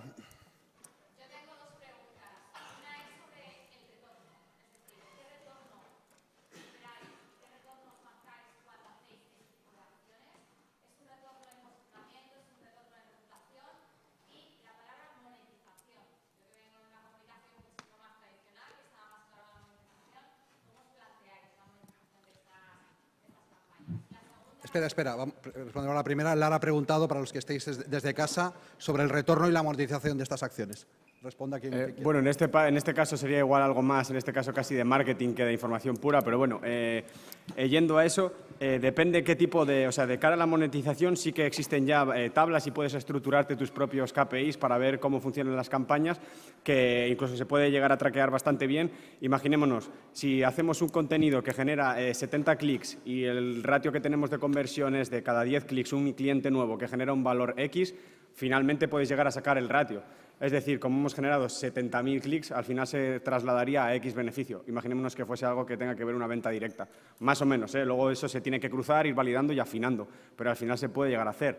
Y luego, depende de lo que pretendes conseguir, depende tanto del tipo de contenido como de qué fin, porque no es lo mismo un contenido con una campaña que tú impulsas, por ejemplo, de notoriedad, inauguro un nuevo servicio y quiero que todo el mundo de mi campo de actividad o mi público objetivo sepa que existe, que igual simplemente lo que quieres es notoriedad, que puedes hacerla pagada y ahí ya tienes los números, pues has alcanzado a X personas, por ejemplo, ahí los perfiles se pueden ver claramente. A mujeres de 35 a 70 años que viven en esta región y que tienen intereses por el deporte, la montaña, el senderismo, etcétera. O sea, eso lo puedes medir bastante bien. Si es otro tipo de campaña, por ejemplo, igual quieres generar leads, también puedes ver pues, cuántos has llegado a obtener o no. A partir de ahí puedes sacar tus propias tablas, que sería lo suyo, y trabajar por afinarlas. Poder medir este contenido, qué tal ha funcionado, y a partir de ahí sacar tus propias conclusiones para tratar de afinarlo. Sí, bueno, luego ya también depende mucho del producto o servicio que tú vendas. Nosotros, en nuestro caso, al final, con estos vídeos, sí que el hospital tiene una página web, pero sí que es verdad que esa conversión muchas veces, en vez de en el entorno online, se da en la vida real, ¿no?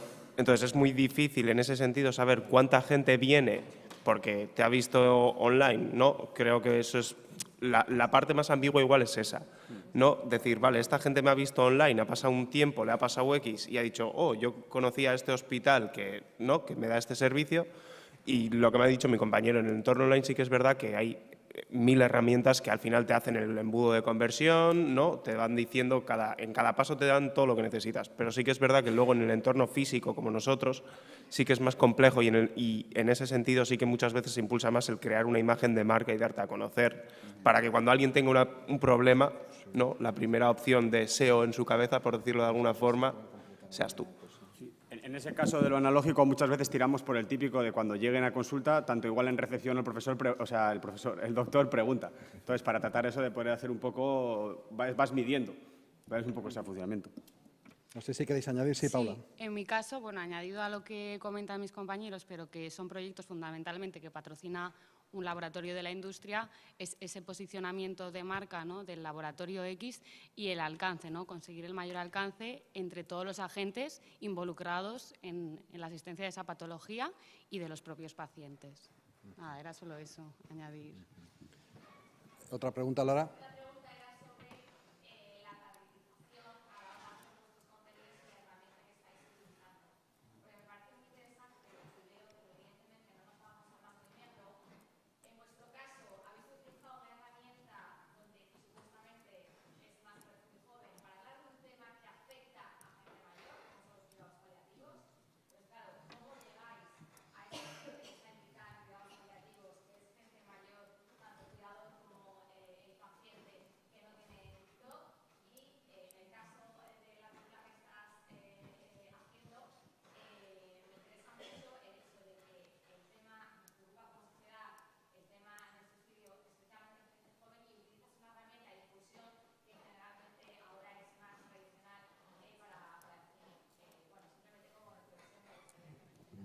Ha preguntado sobre herramientas para captar públicos mayores en el caso de paliativos y el cine como herramienta en el suicidio. ¿Empezáis? En el caso de los paliativos, como bien ha comentado la compañera, es que TikTok muchas veces, se asocia mucho a un público adolescente, pero está cambiando, porque es que realmente, como han mencionado también, es que el algoritmo es increíble, es que al final te atrapa porque te acaba enseñando solo lo que te gusta, que eso también es muy peligroso.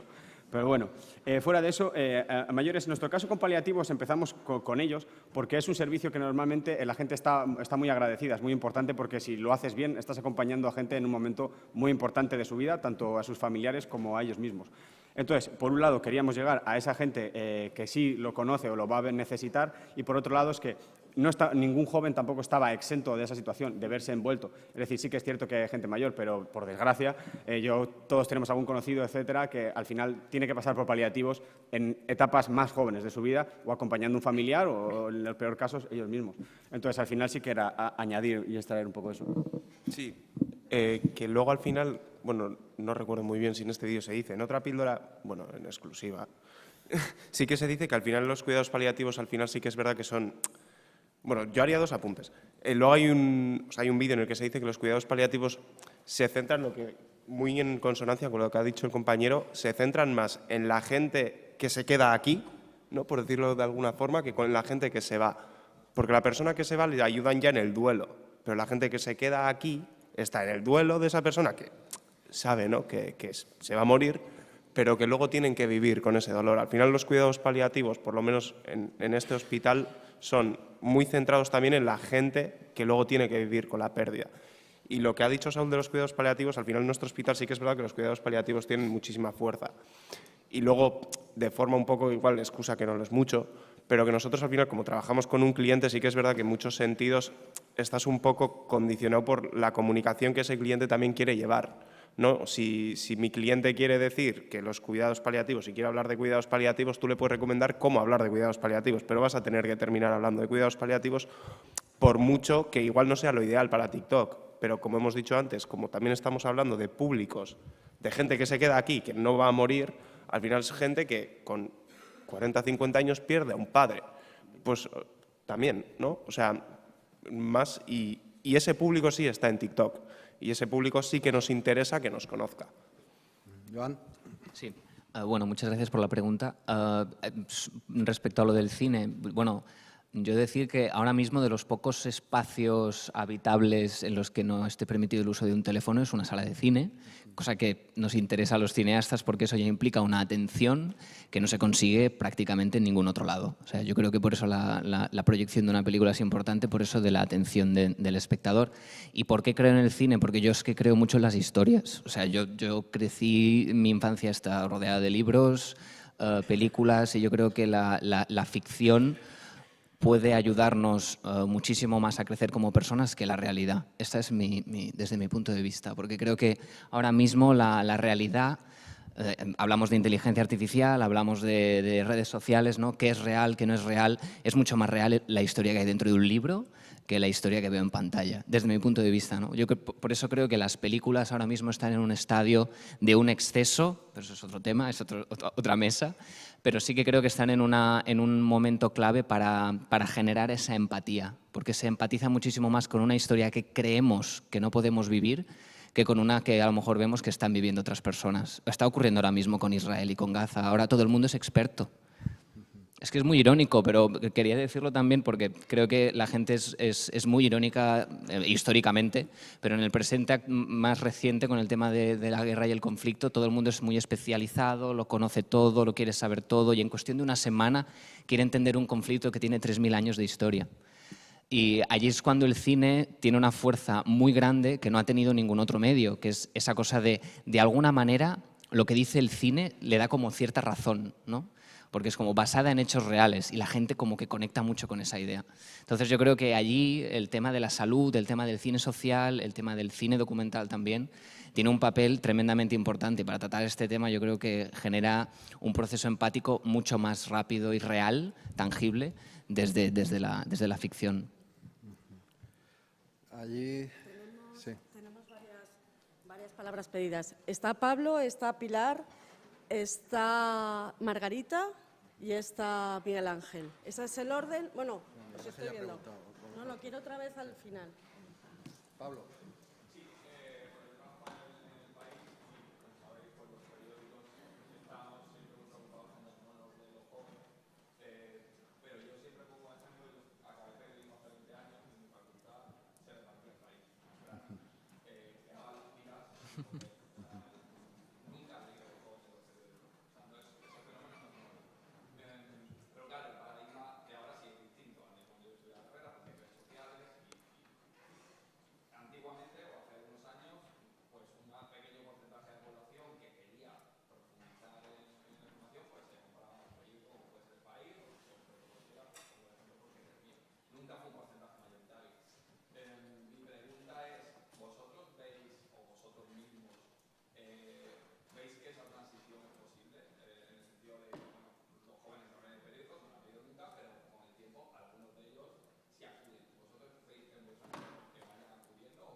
Yo antes Pablo, espera, Pablo del Linde del País pregunta cómo captar al público joven. Paula. Yo antes de venir aquí cogí en la consultora y les pregunté, ¿cómo os informáis? A todas las personas hasta 35 años, como marcaba la mesa. Y fue una respuesta súper curiosa porque más o menos, a grandes rasgos, sin ninguna metodología, puedo decir que las personas hasta 28, 29 años me dijeron puramente podcast, TikTok, Twitter, tal.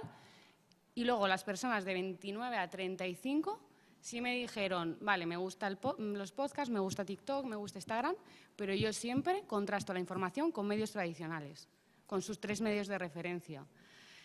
No sé si será posible seguir captando, ¿no?, a ese primer bloque que comento, pero sí que creo que los medios tradicionales, en cierta manera, tienen que empezar a hacer contenidos, ¿no?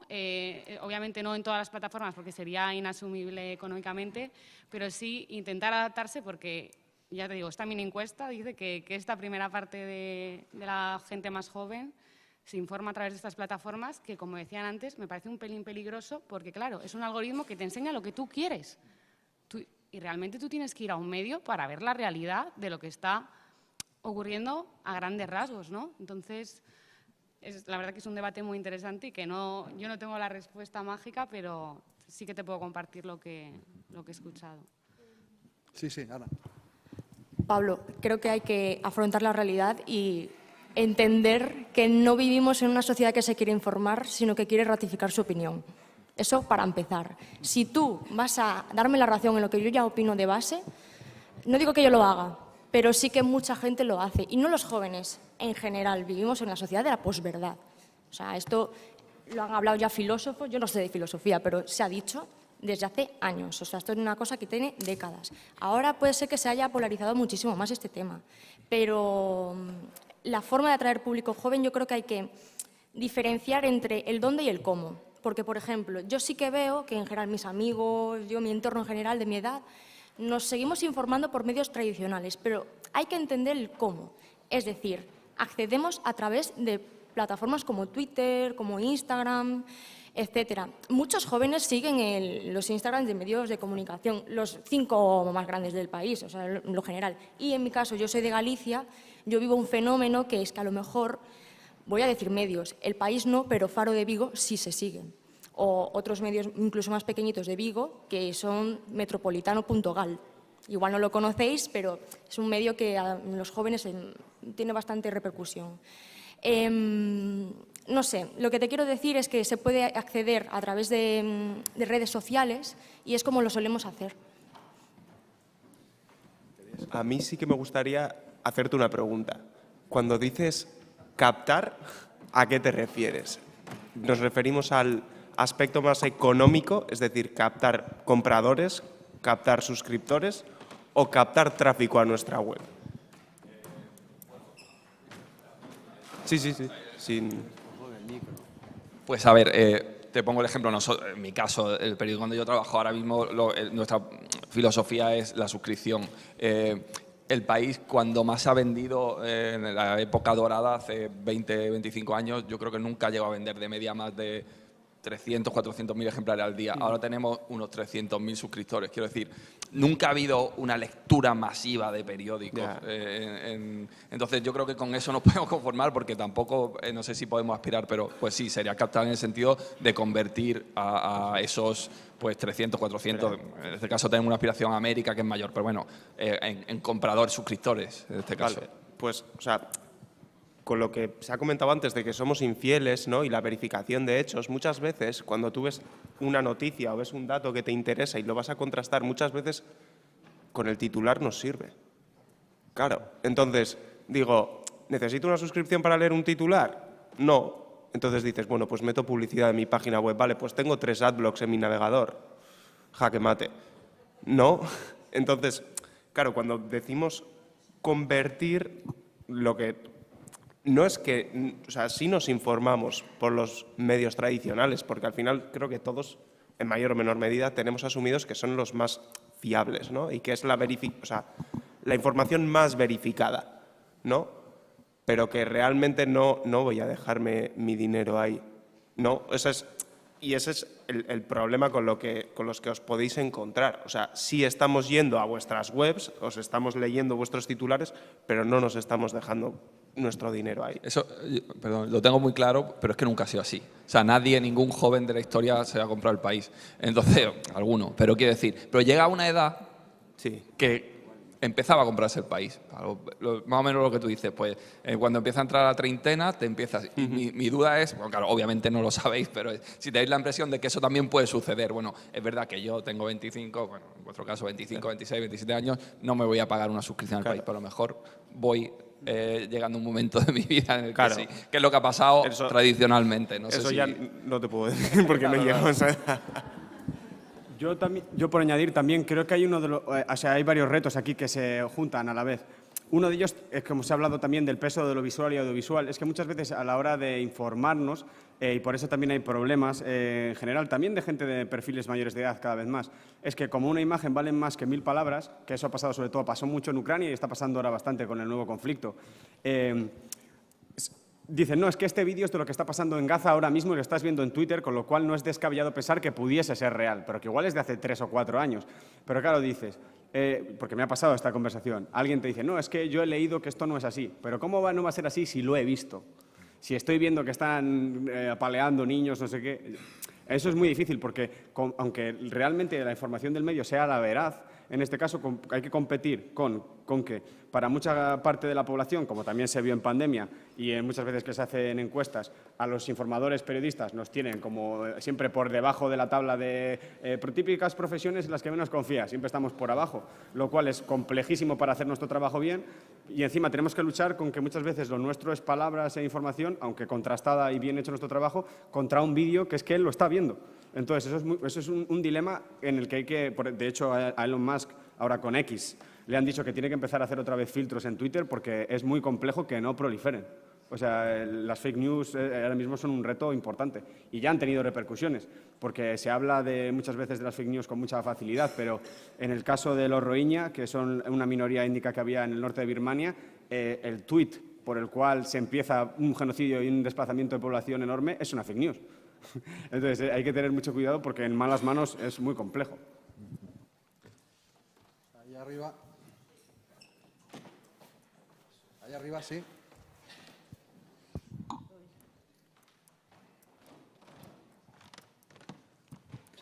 Yo creo que es la mesa redonda que más ejercicio he hecho en mi vida. Así que invitadme otro año y iré perdiendo peso así.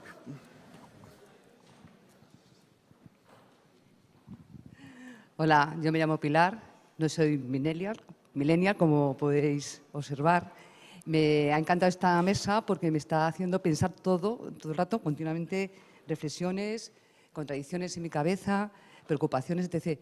Yo quería hacer dos preguntas, pero bueno, son más o menos las mismas, así que una va ligada a la otra. No sé si se ha hablado de los términos de captar clientela, a mí me suena un poco a marketing, y también retener, llamar la atención, etc. ¿Hasta qué punto las nuevas plataformas, en las que yo creo que tenemos que estar todos a favor de ellas y trabajarlas, integrarlas, y es lo que estoy tratando de escuchar para hacerlo en mi trabajo, conducen a que el mensaje baile entre lo periodístico y lo publicitario? Porque a lo mejor con la obsesión de captar a alguien, pues tenemos que frivolizar un poco a veces con la información y ya estamos utilizando un lenguaje publicitario. Por otro lado… Como vamos mal de tiempo, si quieres respondemos. No, pero es que va ligado también. Sí. Porque estábamos hablando del crawl, de bajar la información, de leer las cosas rápido, no sé qué. Yo cuando estudiaba me tiraba el domingo por la tarde leyendo el periódico de arriba abajo. Me imagino que muchos compañeros igual, ¿no? Yo quería saber si vosotros dedicáis a leer un artículo 10-15 minutos, solamente eso. Si en vuestro día a día os entretenéis con un artículo 15 minutos. ¿Por qué? Lo digo porque creo que la información tal como está derivándose hacia las plataformas reduce tanto el contenido que no sé si llega a interiorizar ese mensaje a la población. La información está, o el periodismo está para, o a mí me lo enseñaron en la facultad, para informar, entretener y educar. Y creo que una de las responsabilidades del periodismo, como ciencia, como disciplina, es también aportar un valor de educación a la población y no solamente entretener, gracias a esos mensajes publicitarios que utilizamos, esas imágenes, esos lemas, para retener y captar, pero a lo mejor no para educar y profundizar y hacer un ciudadano mucho más consciente y mucho más educado en su sociedad. Gracias. Gracias. Hay un meme que explica mi respuesta. El meme es el siguiente. Dice, me gusta consumir constantemente contenido en redes sociales, no de información en general, de entretenimiento también, para evitar pensar. Y esto es una cosa compartida y que seguro Joan te podrá explicar de una forma mejor que lo pueda hacer yo, pero llega un momento que es verdad que vivimos en una sociedad de la posverdad, como decía antes, infoxicada mucho. La barrera entre la publicidad y la información, yo creo que llega un momento que cuando estamos como usuarios, digo, en redes sociales, que creo que es por donde va tu pregunta, es que nos da igual, no lo vemos. Sí que se agradece, o yo por lo menos agradezco mucho, que ponga promocionado debajo, que tenga otro formato, pero en general la gente no se fija. No sé si te he contestado, pero es por donde lo veo. Bueno, yo no sé si voy a ser capaz de… voy a hacer lo que pueda. Yo pienso desde mi punto de vista en que todos de alguna manera somos publicidad. O sea, somos publicidad, cómo nos vestimos, cómo hablamos, cómo nos expresamos, cómo escribimos. Es decir, no necesitamos tener un sponsor. Lo que quiero decir es que, de alguna manera, los que nos dedicamos al audiovisual, a los medios escritos y demás, incluso un escritor desde la literatura vende su manera de escribir personajes, su manera de contar historias, y tú a partir de allí pues conectarás más o menos, pagarás o no la suscripción. Netflix, por ejemplo, hace un tipo de contenido, El País hará un tipo de contenido y entonces tú verás si te interesa o no. Por tanto, yo creo que tenemos que aceptar que somos formas andantes de publicidad, si nos ponemos desde un punto de vista empresario. Y después, respecto a lo que decíamos de la posverdad y demás, yo creo que también se habla, no hemos hablado del tema, pero también es interesante decirlo, que yo creo que es cierto, ahora mismo en la humanidad nunca se había visto un nivel tan bajo de analfabetismo. Estamos en ese momento que es bastante interesante decirlo y remarcarlo, pero es uno de los momentos también muy altos de ignorancia, que no es lo mismo. Es decir, sabemos escribir, sabemos leer, no sabemos escuchar, tal vez, pero lo que no sabemos es defender lo que, pues a lo mejor un conflicto, una idea, una historia, una literatura, una filosofía, ¿no? Es decir, tenemos la biblioteca de Alejandría aquí dentro, ¿no? Es como el sueño de Aristóteles, el sueño de Platón. Quiero decir que tenemos a nuestra disponibilidad mil y un cosas, pero elegimos la ignorancia, ¿no? La rapidez o lo momentáneo. Por eso digo que esa es como una de las batallas más importantes, y yo creo que allí, pues, en términos de publicidad, también influye cómo nos proyectemos a nosotros mismos. También muy a favor con lo que decías de lo de promocionar desde una sutileza, pero sí que creo que hay que aceptar esa idea de, oye, somos lo que somos por lo que decimos, hacemos y escribimos, y allí eso ya es una manera también de publicitarnos. Yo quiero añadir una cosa, que voy a poner un ejemplo porque creo que todo se entiende mejor con ejemplos, con imágenes, que con... Voy a echar aquí una morralla de cosas que a ver si lo captáis. En mi grupo de amigos, por ejemplo, ha habido titulares que les han impactado, que son los siguientes: déficit de vitamina D en la sociedad. Y yo he visto a mis amigos, gente sana, que no tienen ningún problema, ninguna patología de base, decir, voy a la farmacia, bueno, o al Lidl, a comprarme cápsulas de vitamina D. Y yo, ¿para qué? Lo que pasa es que nos hemos quedado en el titular de déficit de vitamina D y luego no leemos ni el subtítulo ni el párrafo número 4 en el que dice, no, es que para tú suplementarte con vitamina D, antes te lo tendrá que decir un médico. Tú en principio no lo necesitas. Luego ya puedes entrar en cosas generales de la sociedad, pero y esto también responde un poco a lo que preguntaba antes Pablo, que es que tenemos que enfrentarnos a que nos quedamos en el titular y es una realidad a la que nos tenemos que enfrentar, tanto desde agencias, porque cuando enviamos nosotros una nota de prensa, otra mesa interesante sería las notas de prensa. Tema recurrente en los congresos. Lo dejo caer. Es que eres muy joven, pero lo hemos debatido mucho. Un concepto, sí. Y queda mucho por debatir ahí. Sí, sí. Cuando enviamos una nota de prensa, ¿los periodistas no somos acaso víctimas también del hecho de quedarnos en el titular? Sí, o en el asunto del correo mismamente. Entonces, ya no es los jóvenes, es que somos todos. Yo, por añadir una cosa rápida respecto a lo que decías de la información y de esa pureza de la información, es que a veces también perdemos un poco, y sobre todo nosotros que trabajamos más en eso, y por eso venía perfecto la de a veces vas a las redes para olvidarte de todo. Es que las redes sociales nacieron como una herramienta de entretenimiento que ha demostrado tener capacidades increíbles para casi todo, para la formación, para la divulgación, pero nacieron para entretener. Por eso también hemos hablado hoy ya de La Voz de la Salud, que es que hacen un fantástico trabajo, pero porque al final también consiguen tener un tono de entretenimiento que se ve mucho, si sobre todo has consumido varias veces ese tipo de contenido de TikTok, de que parece nativo de TikTok, pero es, primero te engañan como que te van a entretener y al final te enseñan algo.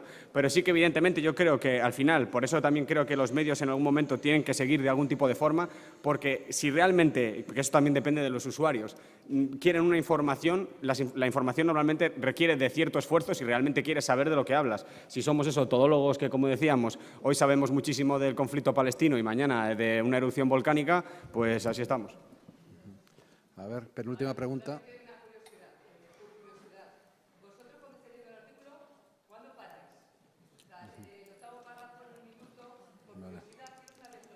Vale. No creo que sea tanto el problema de la extensión, depende de lo interesante y de dónde esté la información. O sea, si realmente tiene una estructura de pirámide invertida, pongamos que sí, pues quizás en el tercer párrafo tenga suficiente. Pero no creo que sea algo tan problema de extensión, porque los compañeros que hacen podcast también te lo podrán verificar. Es que hay contenidos que triunfan muchísimo, que son de 3 horas y media y 4 horas que puedes decir, de chapa de una persona hablándote de a veces cosas muy técnicas, como habíamos visto de Quantum Fracture, que ha salido hoy aquí, habla de temas científicos durante horas. Y yo, por ejemplo, después de ver la película Oppenheimer, también uniendo con el cine, me he escuchado uno de la creación de la bomba atómica de 2 horas y media. Yo creo que esa tanto cosa de extensión es de cómo te entre, cómo te lo vendan y cómo te embarquen en esa aventura para intentar sacar algo más. Estamos casi fuera de tiempo. 2 últimas preguntas. ¿Hasta las 2? Ah, me han dicho que hasta menos cuarto, pues hasta las 2. Vale, pues hola. Venga, allí. Entonces, antes de pasar a la siguiente pregunta... Silencio, por favor. Hola, aquí. Me encanta que haya tanto debate, pero vamos a hacerlo. Antes de pasar a la siguiente pregunta, solo hacer un pequeño comentario sobre la capacidad lectora o atención de la gente joven, que es la película Primera Plana de Billy Wilder, es del año 70 y pico, basada en una obra de teatro del 70, basada en una obra de teatro de los años 20, creo recordar, en el que el mejor chiste que tiene es el director del periódico y el periodista. Cuando el director le pregunta, ¿dónde has puesto esto? Y dice el periodista, en el segundo párrafo. Y le dice Walter Matthau, el director del periódico, nadie se lee el segundo párrafo. Sí. Hola, ¿qué tal? Muy buenas. Soy Juanjo Campillo, del Consejo General de Enfermería. Y a mí me gustaría saber si vosotros habéis experimentado alguna vez, si habéis llegado o incluso si habéis topado contra los límites de crear una información que sea divertida, que sea entretenida, con un lenguaje adaptado a los nuevos formatos y que esa vuelta de rosca pueda provocar pues, una crisis institucional en tu organismo, en tu institución o incluso en tu medio de comunicación.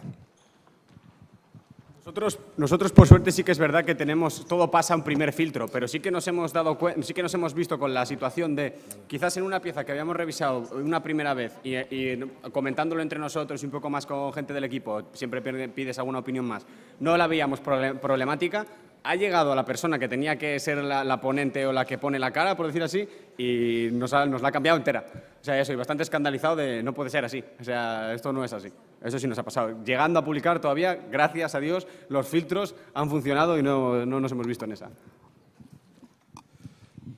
Bueno, muchas gracias por todo lo que nos estáis contando. A mí, yo soy de historias, como decía antes Joao. En un contenido corto es muy difícil meter matices, es muy difícil meter contexto y a veces se malinterpreta. ¿Cómo se puede medir cuánto se malinterpreta? Cuando hay gente que lo lee para que diga justo lo contrario de lo que tú querías decir.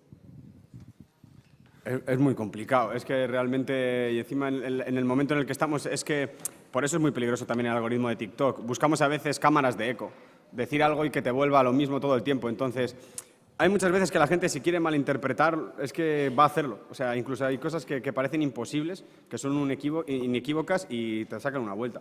Es muy complejo, la verdad. Pero en eso también reside un poco la magia de intentar acortar el contenido.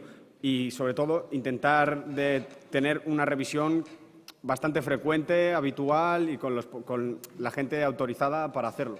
Nosotros, por ejemplo, si trabajamos con un profesional, siempre lo va a ver.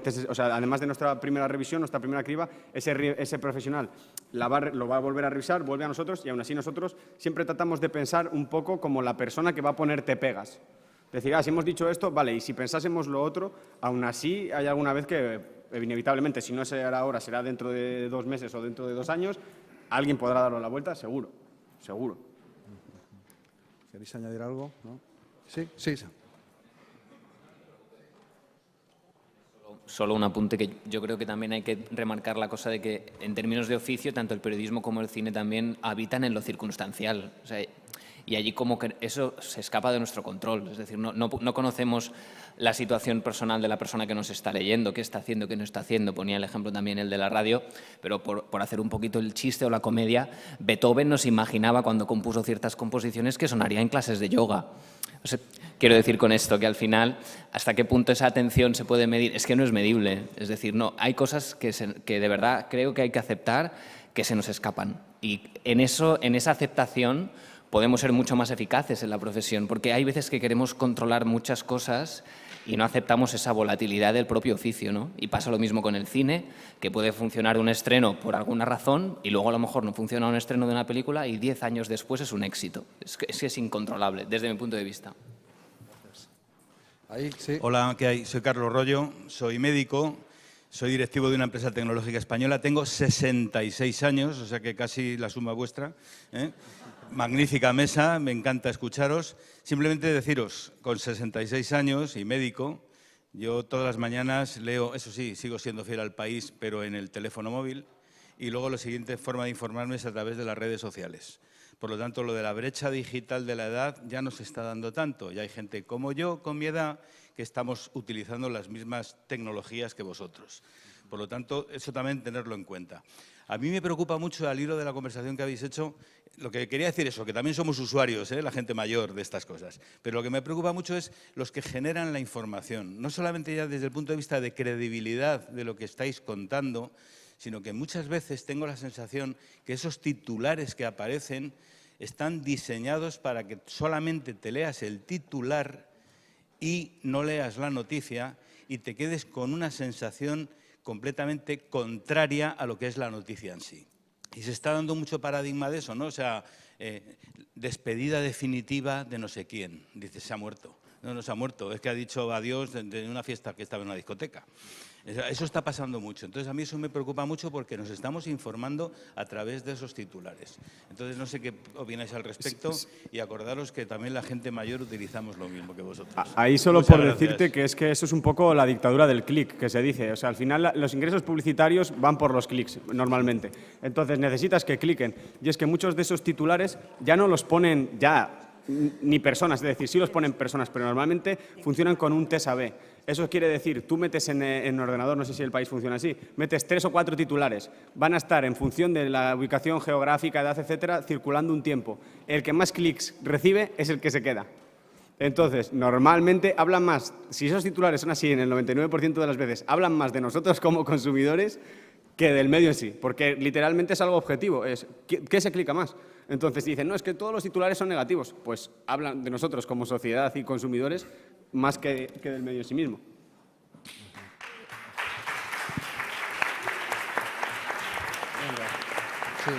Una cosa que quería añadir a esto, y efectivamente es que habla más de nuestra sociedad también, el hecho de que hay que abrir el melón de que hay redacciones enteras dedicadas a verificar y desmentir bulos. O sea, no es que haya medios de comunicación diciendo, no, mira, es que es esto, no hay que interpretarlo así, sino asá. Es que hay redacciones enteras, y más de una en España, que solamente se dedican a desmentir bulos. Y eso dice, no sé si dice más de nosotros como sociedad, de los medios de comunicación o qué, pero sí que es una reflexión que hay que llevar y hay que profundizar, hay que traerlo, o sea, tenemos que traerlo a los congresos. Sí. A ver, Javier, penúltima. Un momento, por alusiones, pues yo trabajo en un periódico generalista y me enfrento todos los días al resto de titular. Y sí que es verdad, el año pasado en el... ¿Dónde fue el año pasado? En Bilbao. A mí me volvió loquísimo la charla de Kiko Llaneras por una única cosa, que es que el titular que siempre triunfaba en el País era el titular que la Facultad de Periodismo te tacharían y te mandarían al instituto o al colegio. A mí eso me volvió muy loco, porque eran titulares inconcretos, que ni siquiera tenían un punto clickbait para que pincharas. Eran titulares fofos, difusos, con preguntas, cosa que cualquier profesor de periodismo o cualquier redactor jefe te va a decir que jamás titules a través de una pregunta. Y a mí eso me parece increíble. Dicho esto, en mi periódico, por ejemplo, titulamos para Google Discover. Y esto yo creo que es un error, porque pasó lo mismo con los vídeos de Facebook. Todo el mundo haciendo vídeos de Facebook, Facebook cambió el algoritmo y nos comimos todas las redacciones hechas para vídeos de Facebook. Titulando para Google Discover, tienes que tener un titular que no parezca clickbait, pero que te incite a entrar. Y ahora mismo en las redacciones esa es la cuestión. ¿Cómo titular? Haciendo medio clickbait, pero que no lo parezca. Y sobre todo, muchas veces incluso que no parezca una noticia, sino que parezca algo que puedas consumir hoy, dentro de 6 horas, dentro de 3 días o 4. O sea que es muy complejo el tema de titular, siempre lo ha sido, y creo que hoy en día hay como varias fuerzas que tiran cada una por su lado y que congeniarlas es todavía más complicado. Eso. No te creerás esta última ley india. Ya, o sea, a mí me pareció, la charla de Coetaneras, aparte de lo buena que fue, a mí ese tema se me quedó grabadísimo, cómo ver titulares largos, y yo siempre decía, el titular bueno es este, el de arriba, y Kiko Llaneras decía, no, este otro. A mí eso me volvió loquísimo. La charla está en el canal de YouTube de Anis, por si queréis echarle un vistazo, es muy, muy recomendable. Javier. Sí, bueno, yo quería preguntaros, yo que soy del Club de la Mancha de Texto, como ha dicho la compañera, y como la mayoría de los que estamos aquí en la sala, quería preguntaros, por tanto, al ser del Club de la Mancha de Texto, el tema de las redes sociales lo manejamos, pero no somos como vosotros, a lo mejor no tenemos esa intuición natural de trabajar con ellas, ¿no? Quería preguntaros, después de TikTok, Twitter, Instagram, ¿cuál es la siguiente red social que va a venir? O directamente la inteligencia artificial va a venir a matar a todas. Blue Sky es la próxima. Blue Sky, ¿no? No sé qué...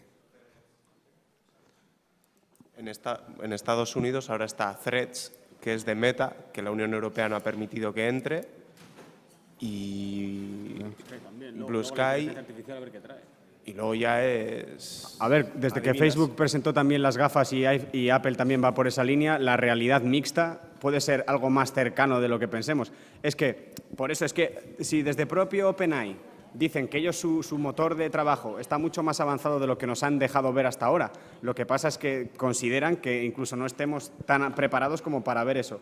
Pero es que es lo que se habla. En casos extremos con realidad mixta, puede ser que yo con unas gafas vayas viendo cosas y puedas tener como una Wikipedia o algo así similar, puedas arreglar tu casa.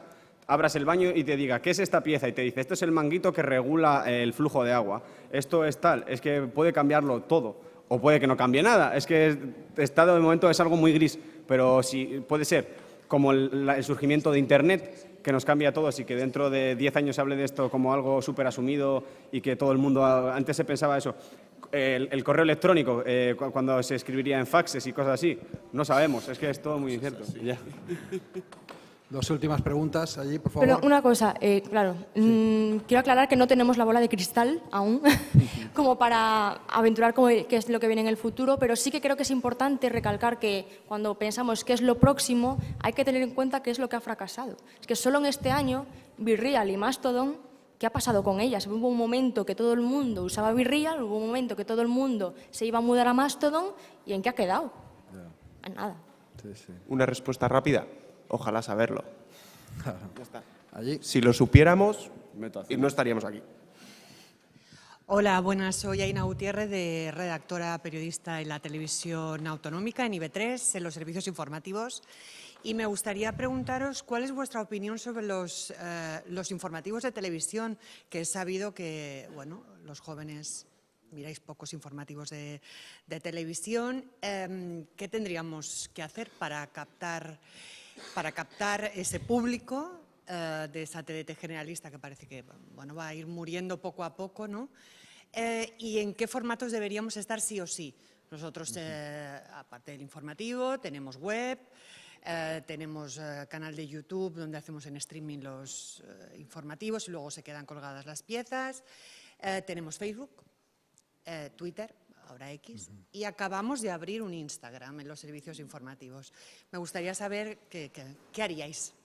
Gracias. Gracias. Punto número 1. Poco se habla de la importancia de los canales regionales. Yo soy de Galicia, ya lo dije antes, la televisión de Galicia forma parte de, no mi cultura, es que es mi corazón, y creo que si acabáis de abrir un Instagram aún ahora, habla mucho de la importancia de que canales de televisión y en general medios regionales se suban a este carro. No sé muy bien cómo responderte, la verdad, pero sí que tengo la sensación de que en tele en concreto, ¿no? Ya hay el vídeo, lo que no significa que en Instagram se deba colgar el vídeo. En Instagram la foto sigue triunfando bastante, etcétera. El vídeo a lo mejor no debe ir en el feed, sino más bien en el reel, se me ocurre, ¿no? Así a priori. De todas formas, quiero resaltar una cosa. Yo vivo con otras 2 chicas de mi edad y ambas, las 3, están de acuerdo en la importancia de encender la tele porque te hace compañía. Antes decía Joan que la radio iba a morir, no murió. La tele tampoco va a morir. O sea, nos va a hacer compañía siempre. Lo dicen mucho nuestros padres, nuestros abuelos, ¿no? Que la tele te hace compañía, es que es verdad, culturalmente es algo que se nos ha inculcado incluso y que lo tenemos interiorizado y encendemos la tele. Hasta el punto en que te voy a contar una anécdota un poco personal. Hace un poco unos amigos me comentaban que se habían mudado a un piso nuevo y no tenía tele. Y el casero les dijo, no, si os voy a poner tele. Bueno, siguen sin poner tele, siguen peleando por la tele. Es que ese es el nivel. Yo seguramente les pongo una tele que no tenga HDMI, ni Netflix, ni nada, pero es que quieren la tele. Eso es importante. Y ya te digo, no creo que sea una cuestión de cómo llegar a vosotros y demás, sino de saber adaptar el formato. Es decir, vosotros ya tenéis el vídeo, se puede utilizar, pero a lo mejor no siempre tenéis que utilizarlo, creo. Eso, y también para que veas que somos heterogéneos y cómo lo somos así, yo tengo 4 monitores en mi casa, solo uno tiene posibilidad de ver la televisión en él y lo uso solo mientras ceno, nunca más. A ver, evidentemente yo creo que es una buena opción. Lo que pasa es que no entiendo a qué llamas como consumidor, es decir, si quieres que sean consumidores asiduos, es que es lo que decimos muchas veces, somos más de picotear, es decir, depende de qué veamos, etcétera, acabamos yendo a un medio, a otro. Estar ahí facilita las cosas, evidentemente, porque es que se nos olvida de que ya, si fuésemos a números brutos en sí mismos, ya hay buscadores que después de Google, igual el buscador de TikTok se usa como buscador. O sea, no solo como red social, sino que hay mucha gente, lo hablaba, por ejemplo, con Juanjo, que antes ha hecho una pregunta ayer en la cena, de que si tú estás buscando igual bares de tapas por Madrid, yo ya no busco en Google igual 5 bares de tapas para ir por Madrid, igual pongo en TikTok 5 bares de tapas para ir a Madrid. Entonces, ya es que son casi bibliotecas de información también. Entonces, si nosotros metemos, pasándolo por el rigor y el oficio del periodismo, nuestras bolas también en ese bombo, estamos ahí. Evidentemente vamos a tener que competir y todavía no hay una llave para competir tan bien como nos gustaría. Pero si no estamos, ese hueco lo van a ocupar otros. Y luego, que no tienen ni las ataduras ni las críticas. Porque nosotros es cierto que habrá periodistas que hayan hecho mejor o peor su trabajo, pero se nos recrimina. Pero hay mucha gente que en redes aparece, hace cualquier cosa y desaparecen. Y a ellos no se les pide cuentas en ese sentido. Sí, Joan, acércate al micro porque si no, no se oye bien. Bueno, no sé si me da tiempo o no. Respecto a la pregunta, yo creo que haría falta que se redefiniera por completo el concepto actualidad. Creo que es más la responsabilidad del propio medio qué es actual y qué no lo es, porque distinguir entre, digamos, momentáneo y actual, porque hay como ciertas noticias que desde mi punto de vista no son de actualidad.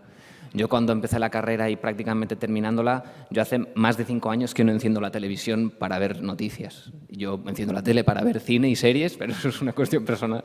Pero personalmente no tolero los medios. Sí que prefiero los regionales, pero no las grandes, pues Antena 3, La Sexta y demás. No tolero esa estructura de actualidad, de noticias, no la consiento. Yo creo que esa cosa de la actualidad, que es muy del periodismo, creo que se tiene que redefinir por completo, y en la televisión también debería volver un formato que yo consumo mucho en YouTube, que son debates.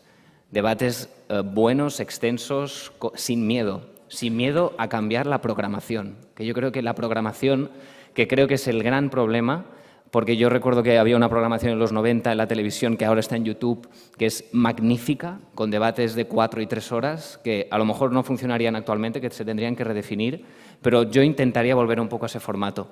Es como lo que decía antes el compañero, ¿no? Obviamente la gente mayor consume de manera digital y nosotros también podemos consumir una televisión de antes, porque nos interesa informarnos. Hay un montón de voces pedidas, pero vamos a hacer la última con Emilio. Seguimos la conversación en la comida. Emilio. A ver, porque me di la voz hace tanto que ya no sé si me acuerdo muy bien. Pero, para los mayores, sí, es verdad que hay que titular distinto en la web. Llaneras, Kiko nos lo demostró el año pasado clarísimamente. Eso es así y a los tradicionales nos fastidia mucho porque en vez de decir para combatir la lepra hay que hacer esto, esto y esto, titulamos 3 maneras de combatir la lepra. pero tiene más lectores y de lo que se trata es de informar. Luego, el resto de nuestro trabajo es igual.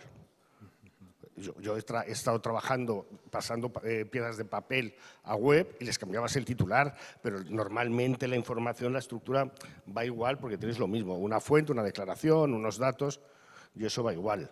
Eso de que los jóvenes no ven los medios tradicionales es una falacia. No van a la cabecera del País, pero ¿qué leen en Twitter? El artículo del País que yo estoy rebotando, que tú estás rebotando, o que le rebota un primo. Porque salvo que fueran idiotas y solo fueran a los tweets de todos estos cantamañanas que cuelgan cosas en Twitter, pero no son periodistas y no tienen ningún criterio. Pero es que hay mucho idiota que lo que busca es que le den idioteces. Entonces, podemos estar hablando de chemtrails toda la tarde. Pues sabemos que es una mentira, ¿no? Entonces, yo creo que esas dos cosas son importantes. Y una que se ha dicho antes, que a mí es que yo siempre la comento cuando voy a clase. Claro, es que la comunicación tiene esas tres fases famosas de emisor, medio, receptor, y el receptor no lo controlamos. Y en sanidad menos. Tú haces una pieza creyéndote maravillosa, hablando, yo que estoy muy metido en estos temas, indetectable igual intransmisible en el mundo del SIDA, que no sé si os sonará a los que sois del sector. Y te sale uno diciendo, es que eso nos estigmatiza a los que no conseguimos estar indetectables, aunque tomemos la medicación. O sea, siempre hay una vuelta. Claro, el que tiene VIH y consigue controlar el virus, ese lema le parece genial, porque como ya tiene el virus controlado y es indetectable, quiere decir que puede follar sin condón porque no lo transmite. Y eso da mucha libertad. Pero estás estigmatizando al que no ha conseguido ese punto y estás ignorándolo. Siempre hay una vuelta de tuerca de alguien, pero eso es inevitable, ¿no? Y además no lo podemos controlar, con lo cual tú intentas hacerlo con honestidad y si te llega una hostia después, pues pones la cara, pides disculpas y en la siguiente los tendrás en cuenta. Bueno, reflexión final y acabamos. ¿Alguna reflexión final? Por mi parte, muchas gracias a todos. Que no me voy a enrollar, solamente quiero hacer una sugerencia. Sí. A mí me encantaría que para la próxima edición pudiéramos tener la ocasión de los periodistas algo más veteranos o con más años, pudiéramos trabajar junto con las nuevas generaciones de cómo vamos a comunicar esta información para que ellos dieran su punto de vista, nosotros diéramos el nuestro y no fuera así una cosa tan como una barrera entre ellos y nosotros. Me gustarían mesas de trabajo. Queda recogido el guante para hacer un taller en ese sentido. Muchas gracias.